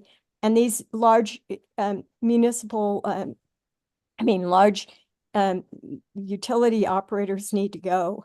This is it. You know, it's like having a TV. I don't pay rent to use my TV. It's so outdated. And you know what? There's this stuff. Look at this. This is aerated autoclave cement. Isn't that cool? That is the neatest stuff. It's, I heard about it 25 years ago. It's made in Europe. It's baked. This is actually baked. Tiny microtubules into concrete. And this concrete is light. It's light as air. You can transport it for nothing. That's what we need.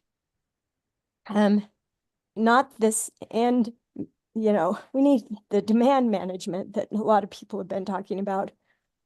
Back down to this aerated autoclave cement. And let's see.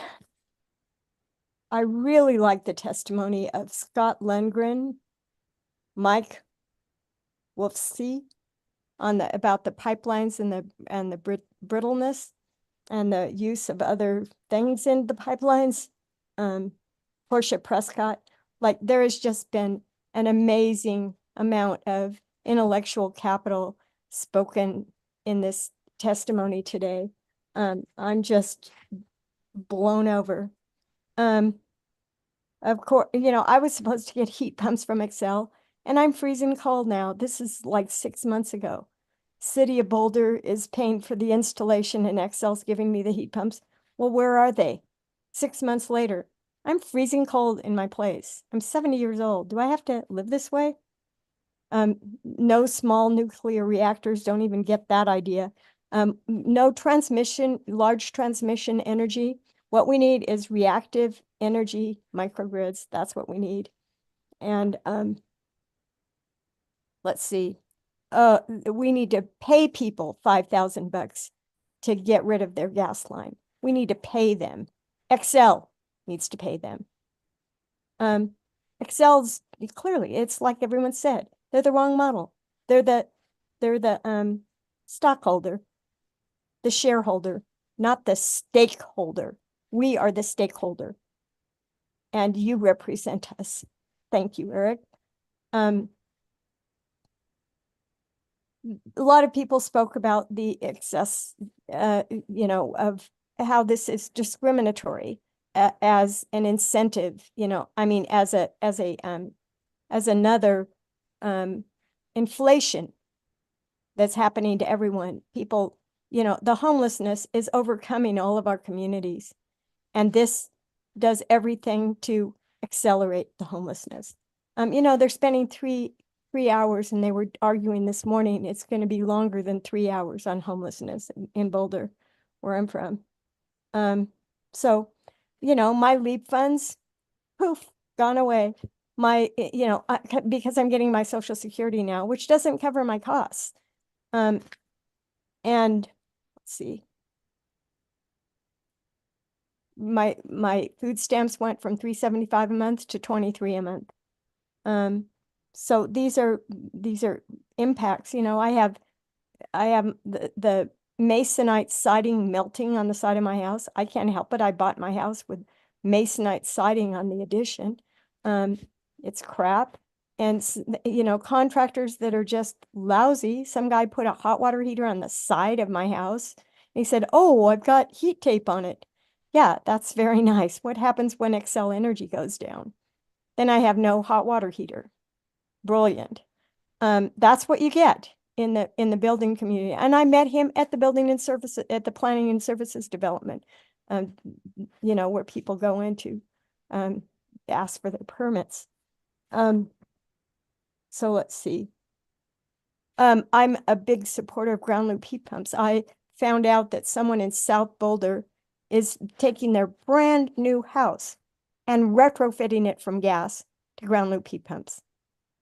And this is a large scale company that's built a lot of big houses like this, 6,000 square feet, $90,000. And for my place in my existing home, it's $80,000 on the perimeter of Mapleton, in an already existent house. A guy across the street got a new one put in, new ground loop heat pump. He scraped his place and he put it in afterwards, interestingly. So it is quite possible. And I'd like to see, what I'd like to see is no investor-owned utilities at all. But what we've got for now, they need to be supporting me on a ground loop heat pump. Because when I get these air-to-air heat pumps in my place, I'm going to have to call the company and see how much it costs me to get them out of here when I get ground loop heat pump. So, even Xcel is not even helping me. I'm 6 months, I'm freezing cold. They're not even helping me time-wise. And when I get their product, I don't even want it. I want ground loop heat pump. I can't afford it. Let Xcel put the bottom line there. That's where their capital improvement needs to be. On the individuals, not on big projects that are costing us tens of decades later, or many, many years later. I heard about this autoclave cement 25 years ago. Now there's something probably a whole lot better. What gives here? This is just not, it's not a practical way to deal with populations of people, real people with health issues and with financial issues that need the basics. The homeless right now need heat. Can you imagine being out in this? I mean, I'm out in it essentially because it's like about 30 degrees in the room I'm at. But they're going to be at 0 on Thursday and Friday and Saturday. This is just not right. Not right. And yet there's 600 million, like Leslie was saying, of stranded coal, 600 million and 400 million of these assets. And we foot the bill.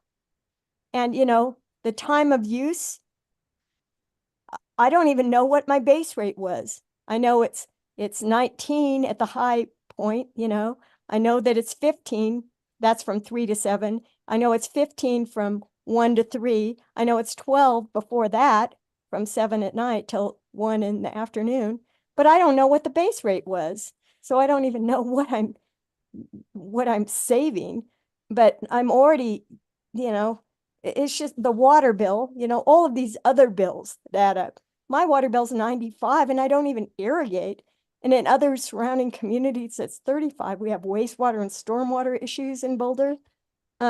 There's just too much inflation and too little time to keep these profit-oriented corporations running our basic utilities of heating and cooling. This is just not ethical. It's unconscionable. This can continue. And so I say, please do something about it. There's plenty to do. And I'll be glad to contribute in any way that I can. And I'm just bowled over. Dominique's testimony. Oh, there's so many people here that spoke today on all of our behalves. And I really appreciate you all. Thank you. And please do something. Do more than something.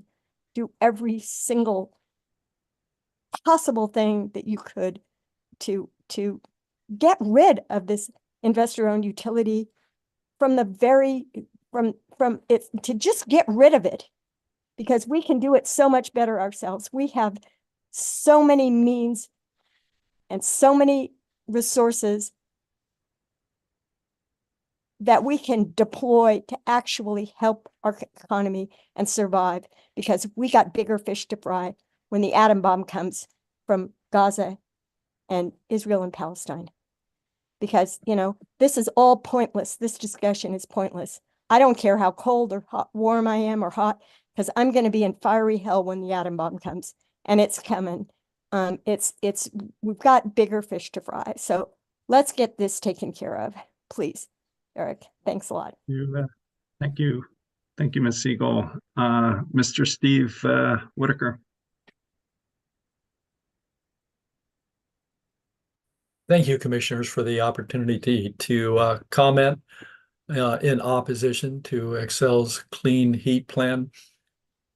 We need to transition away from methane towards electrification for heating. Heat pumps work. Ground source and air source heat pumps are viable technologies to move away from methane for heating and to move away from the dangerous pollution that methane and the burning of methane creates. People now use heat pumps instead of methane for heating their homes. Here in Boulder, here in a number of places around Colorado, it is a viable technology. Adding hydrogen to methane to reduce pollution is a little like the tobacco industry adding menthol to cigarettes.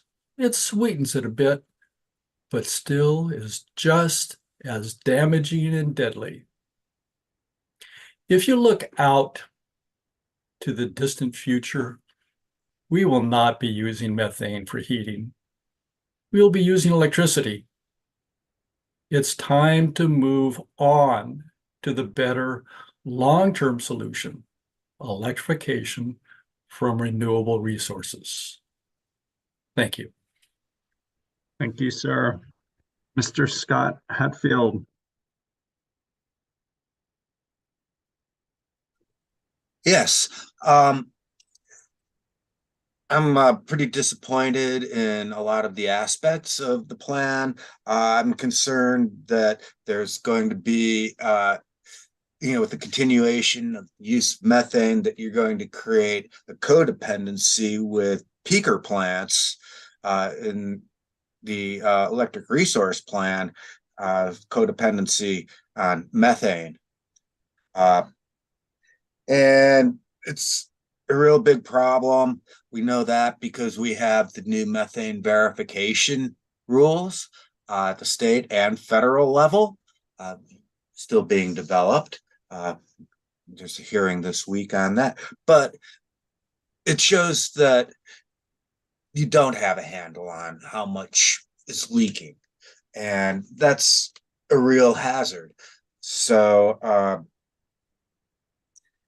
yeah, widespread rampant leaks, and these leaks all over the place are not adequately addressed. The Clean Heat Plan also promotes fracking, which is going to happen near residential areas. And a lot of that fracking is going to produce methane that will be exported out of state even. One thing I do like is what Denver did. Starting January 1st of this year, you can have no new gas, space, or water heaters in the city and county of Denver. Yay! That's a big step in the right direction. And yeah, I would like to see the state follow in Denver's footprints in that regard. And I spent a bunch of time looking at their resources. One of the things that bothered me was that they didn't really address energy efficiency. They're going to have a lot of oversized heat pumps because they're not going hand in hand with a lot of energy efficiency that needs to happen. This needs to go on across the board. The expected life expectancy for a gas furnace is 15 years and 10 to 12 years for a gas water heater. And they all need permits too. So every unit in the state has a known replacement date or expected replacement date that is known from all these permits. So that gives state the opportunity to reach out about energy efficiency, especially to those gas units that are up for replacement soon. Because the utility wants that too, because they have trouble producing enough electricity for this transition. They need to vastly expand their capacity.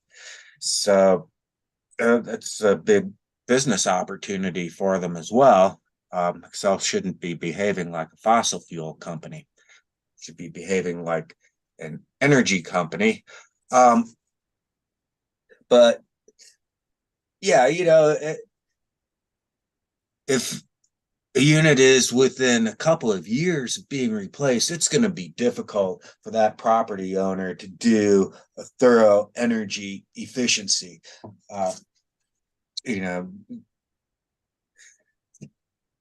They can have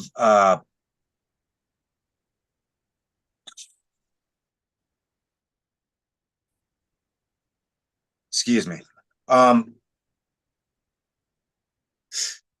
It's just difficult for a lot of places to immediately do all that energy efficiency. It's good if they can do it all at once, major renovation, but a lot of times people can't afford that all at once, and they need to take, stepwise approach.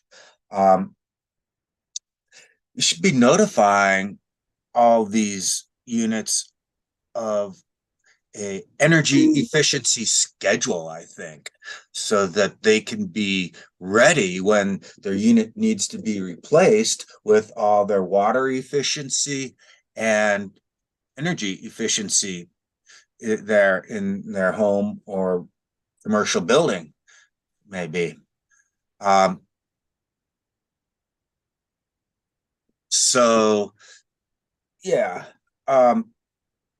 it's just a huge opportunity, and a lot of lower income people, I think, are going to need some assistance with this transition in terms of energy efficiency.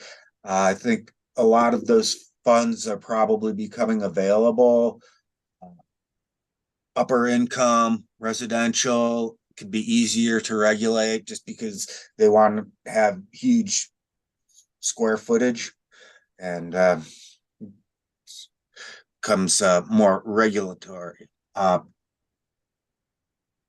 So it's a huge opportunity, and I would like to see these energy efficiency schedules widely dispersed so that people know what they have to do to not have an oversized heat pump. Thank you. Thank you. Mr. James Morris.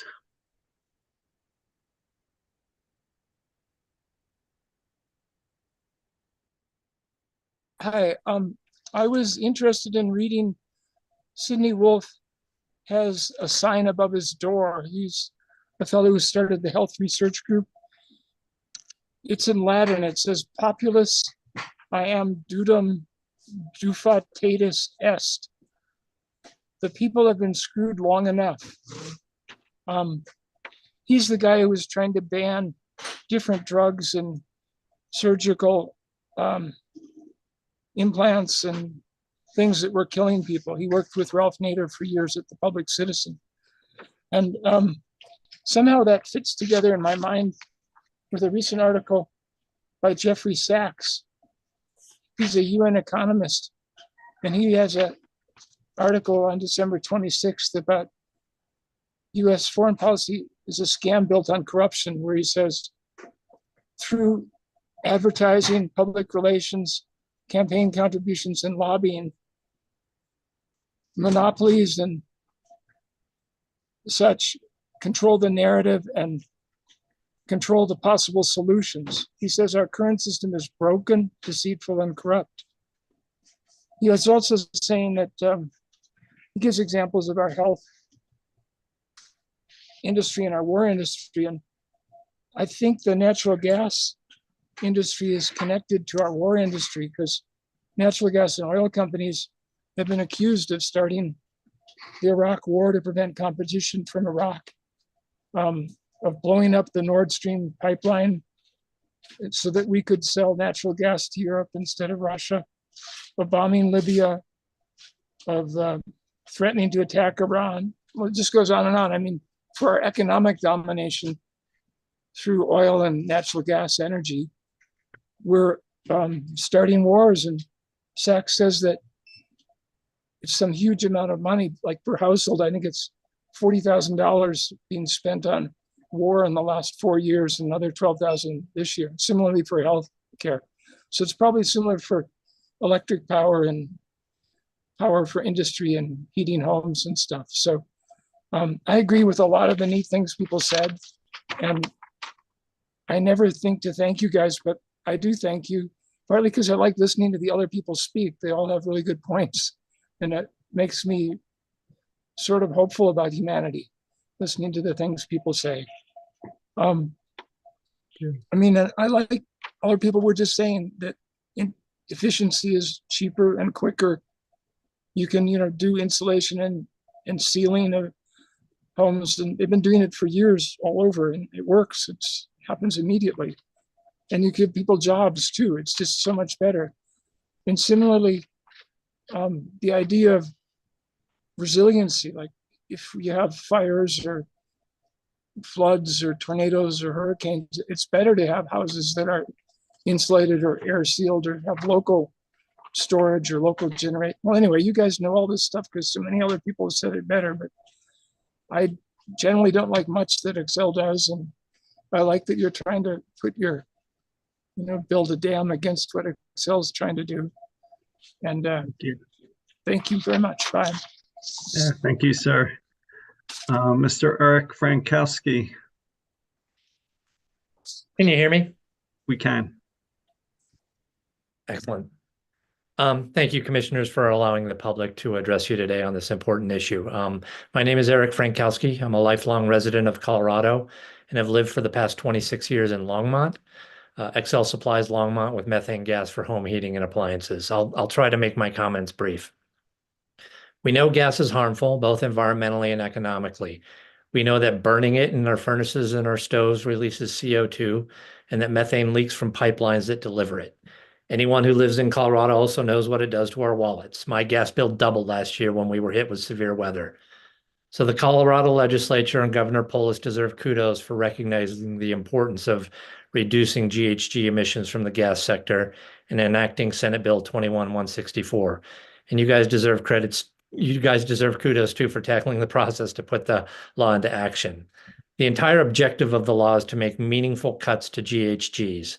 It was a bold and innovative move, the first of its kind in the country. That makes the progress that Excel has made in actually following through with a plan to reduce emissions all the more disappointing.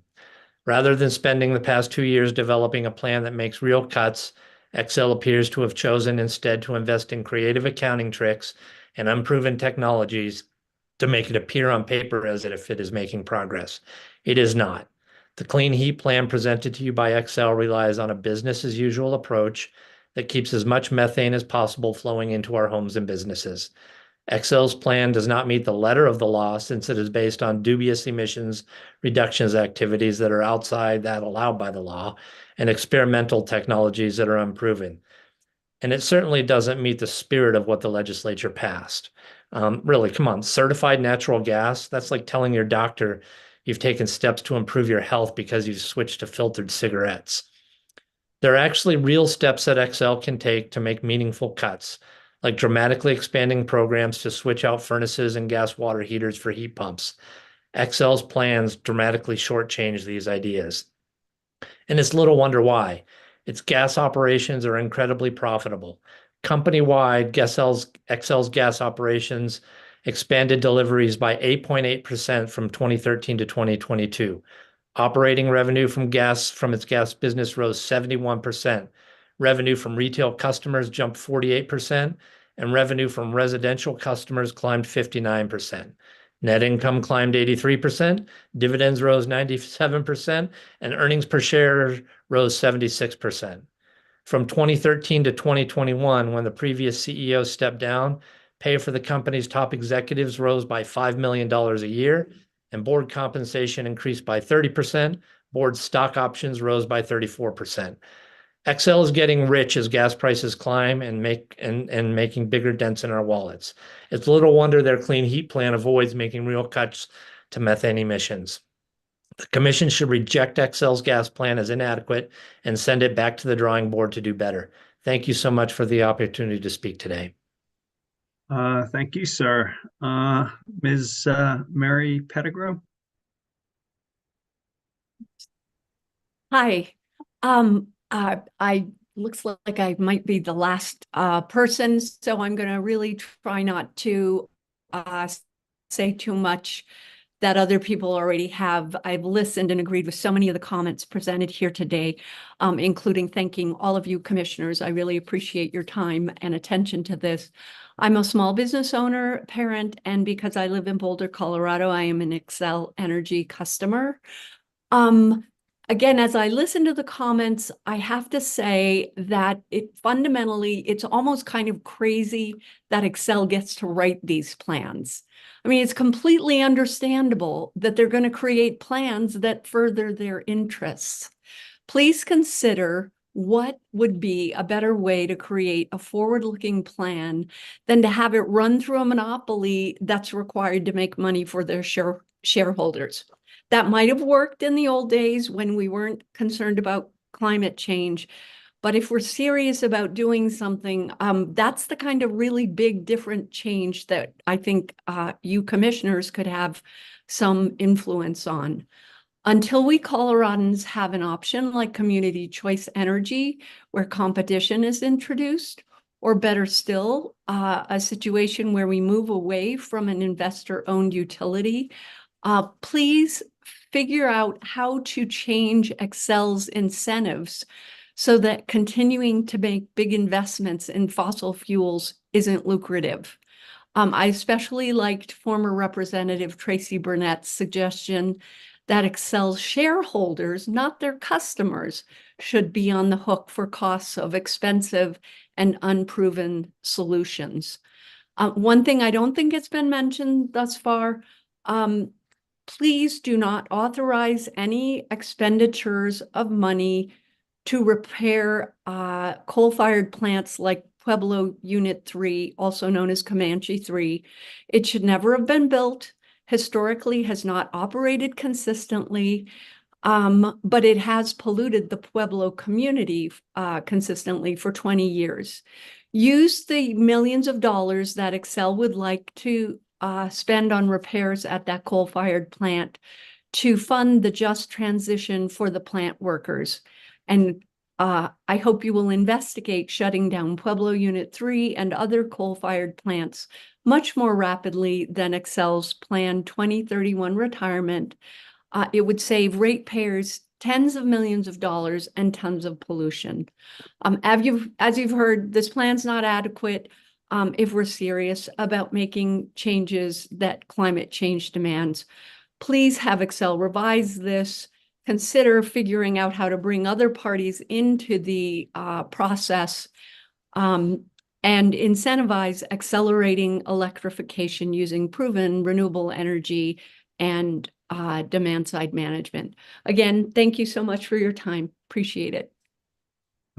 Thank you. Ms. Elizabeth Smith. Thank you. Oh, you're muted. Thank you, commissioners. Long night, very, very hard work.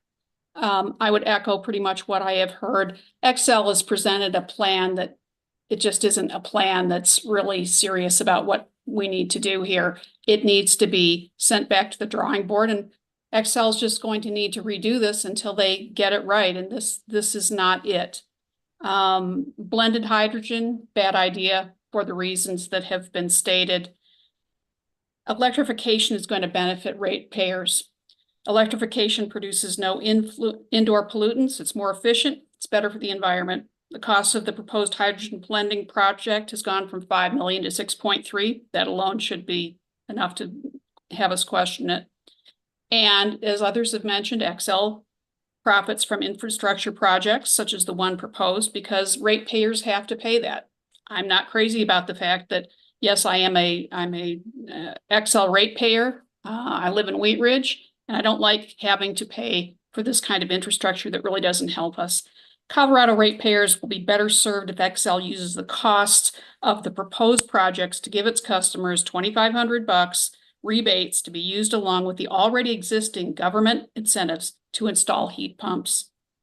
All electric heat pumps can be from 2 to 4.5 times more efficient than gas heating. If Xcel did this, it could help 10 times as many customers as this proposed project, And if we go with a proposed project, that's 7,000 tons of greenhouse gases. Will go into the proposed project will keep only 25 tons of greenhouse gases out of the air. If we went with electrification, we'd be able to keep 7,000 tons of greenhouse gases out of the air. I also have asthma, so yeah, I'm very interested in clean air. Please, please, please protect Colorado citizens and tell Xcel that this plan that they proposed is not going to work. Thank you so much. Thank you. Ms. Celeste Goll, and then Ms. Juanita Moreno. Ms. Goll. Hello. Thank you for taking the time to do this. If you don't realize how important your job is, I hope you've been realizing it as we've been talking.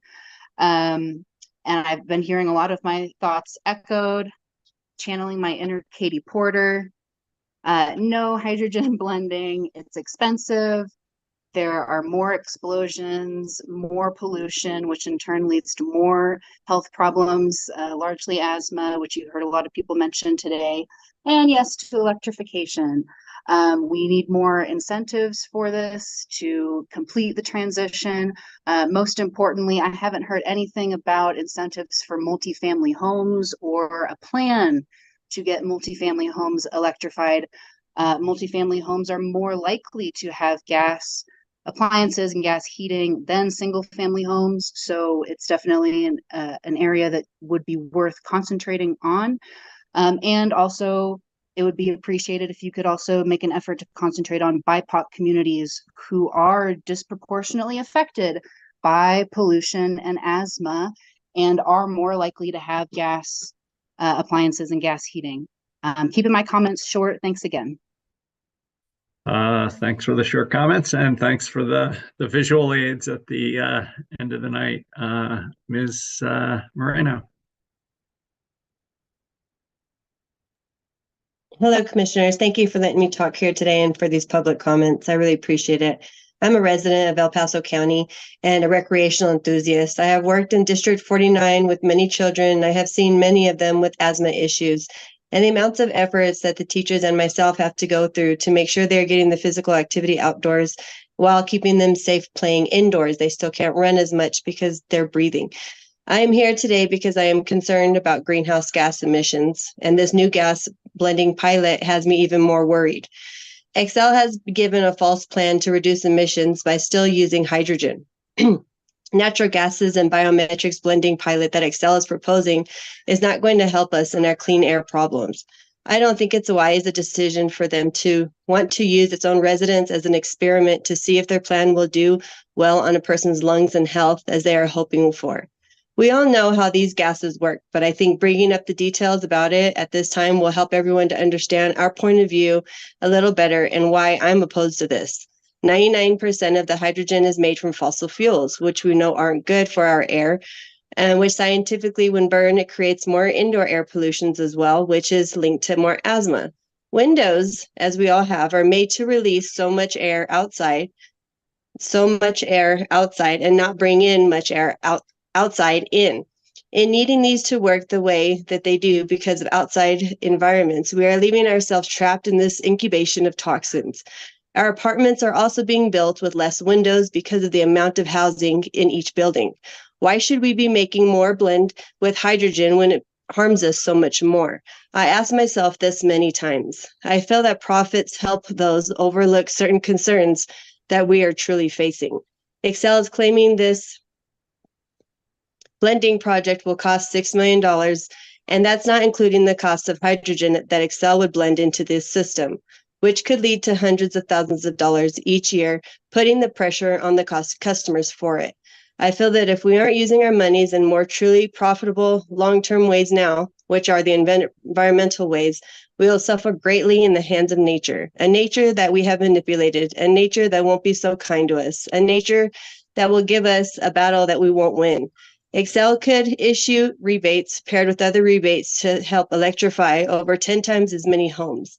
This will not only help the residents, but it will also help the company by achieving lower emissions to their reports, which are required in law in Colorado.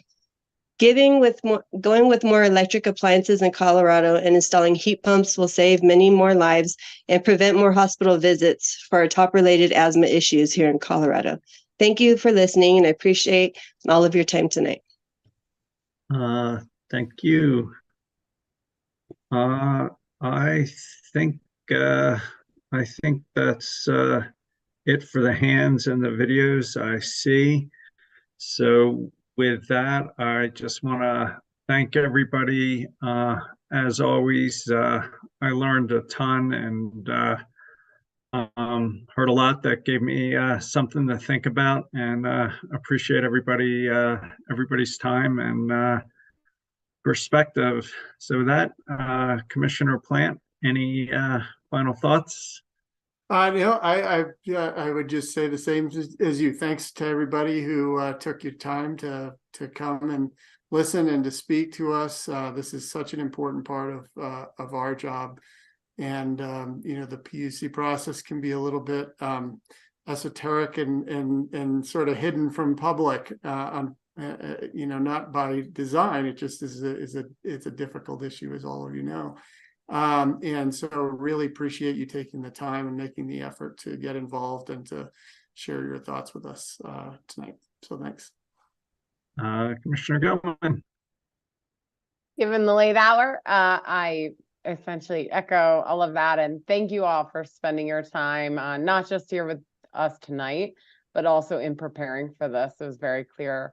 Many of you have studied the record, understand the issues, and so really appreciate all of the time you all have put into this and engaging in this important forum so we can understand your thoughts and priorities on the topic, especially being that this is the first clean heat plan we have received. So really very much appreciate your participation. Yeah, just thanks to everybody. We're leading, in many ways, we're leading the way forward nationally, and just appreciate the thought, the insight, and the help. With that, thanks to everyone, and we're adjourned. See everyone next time.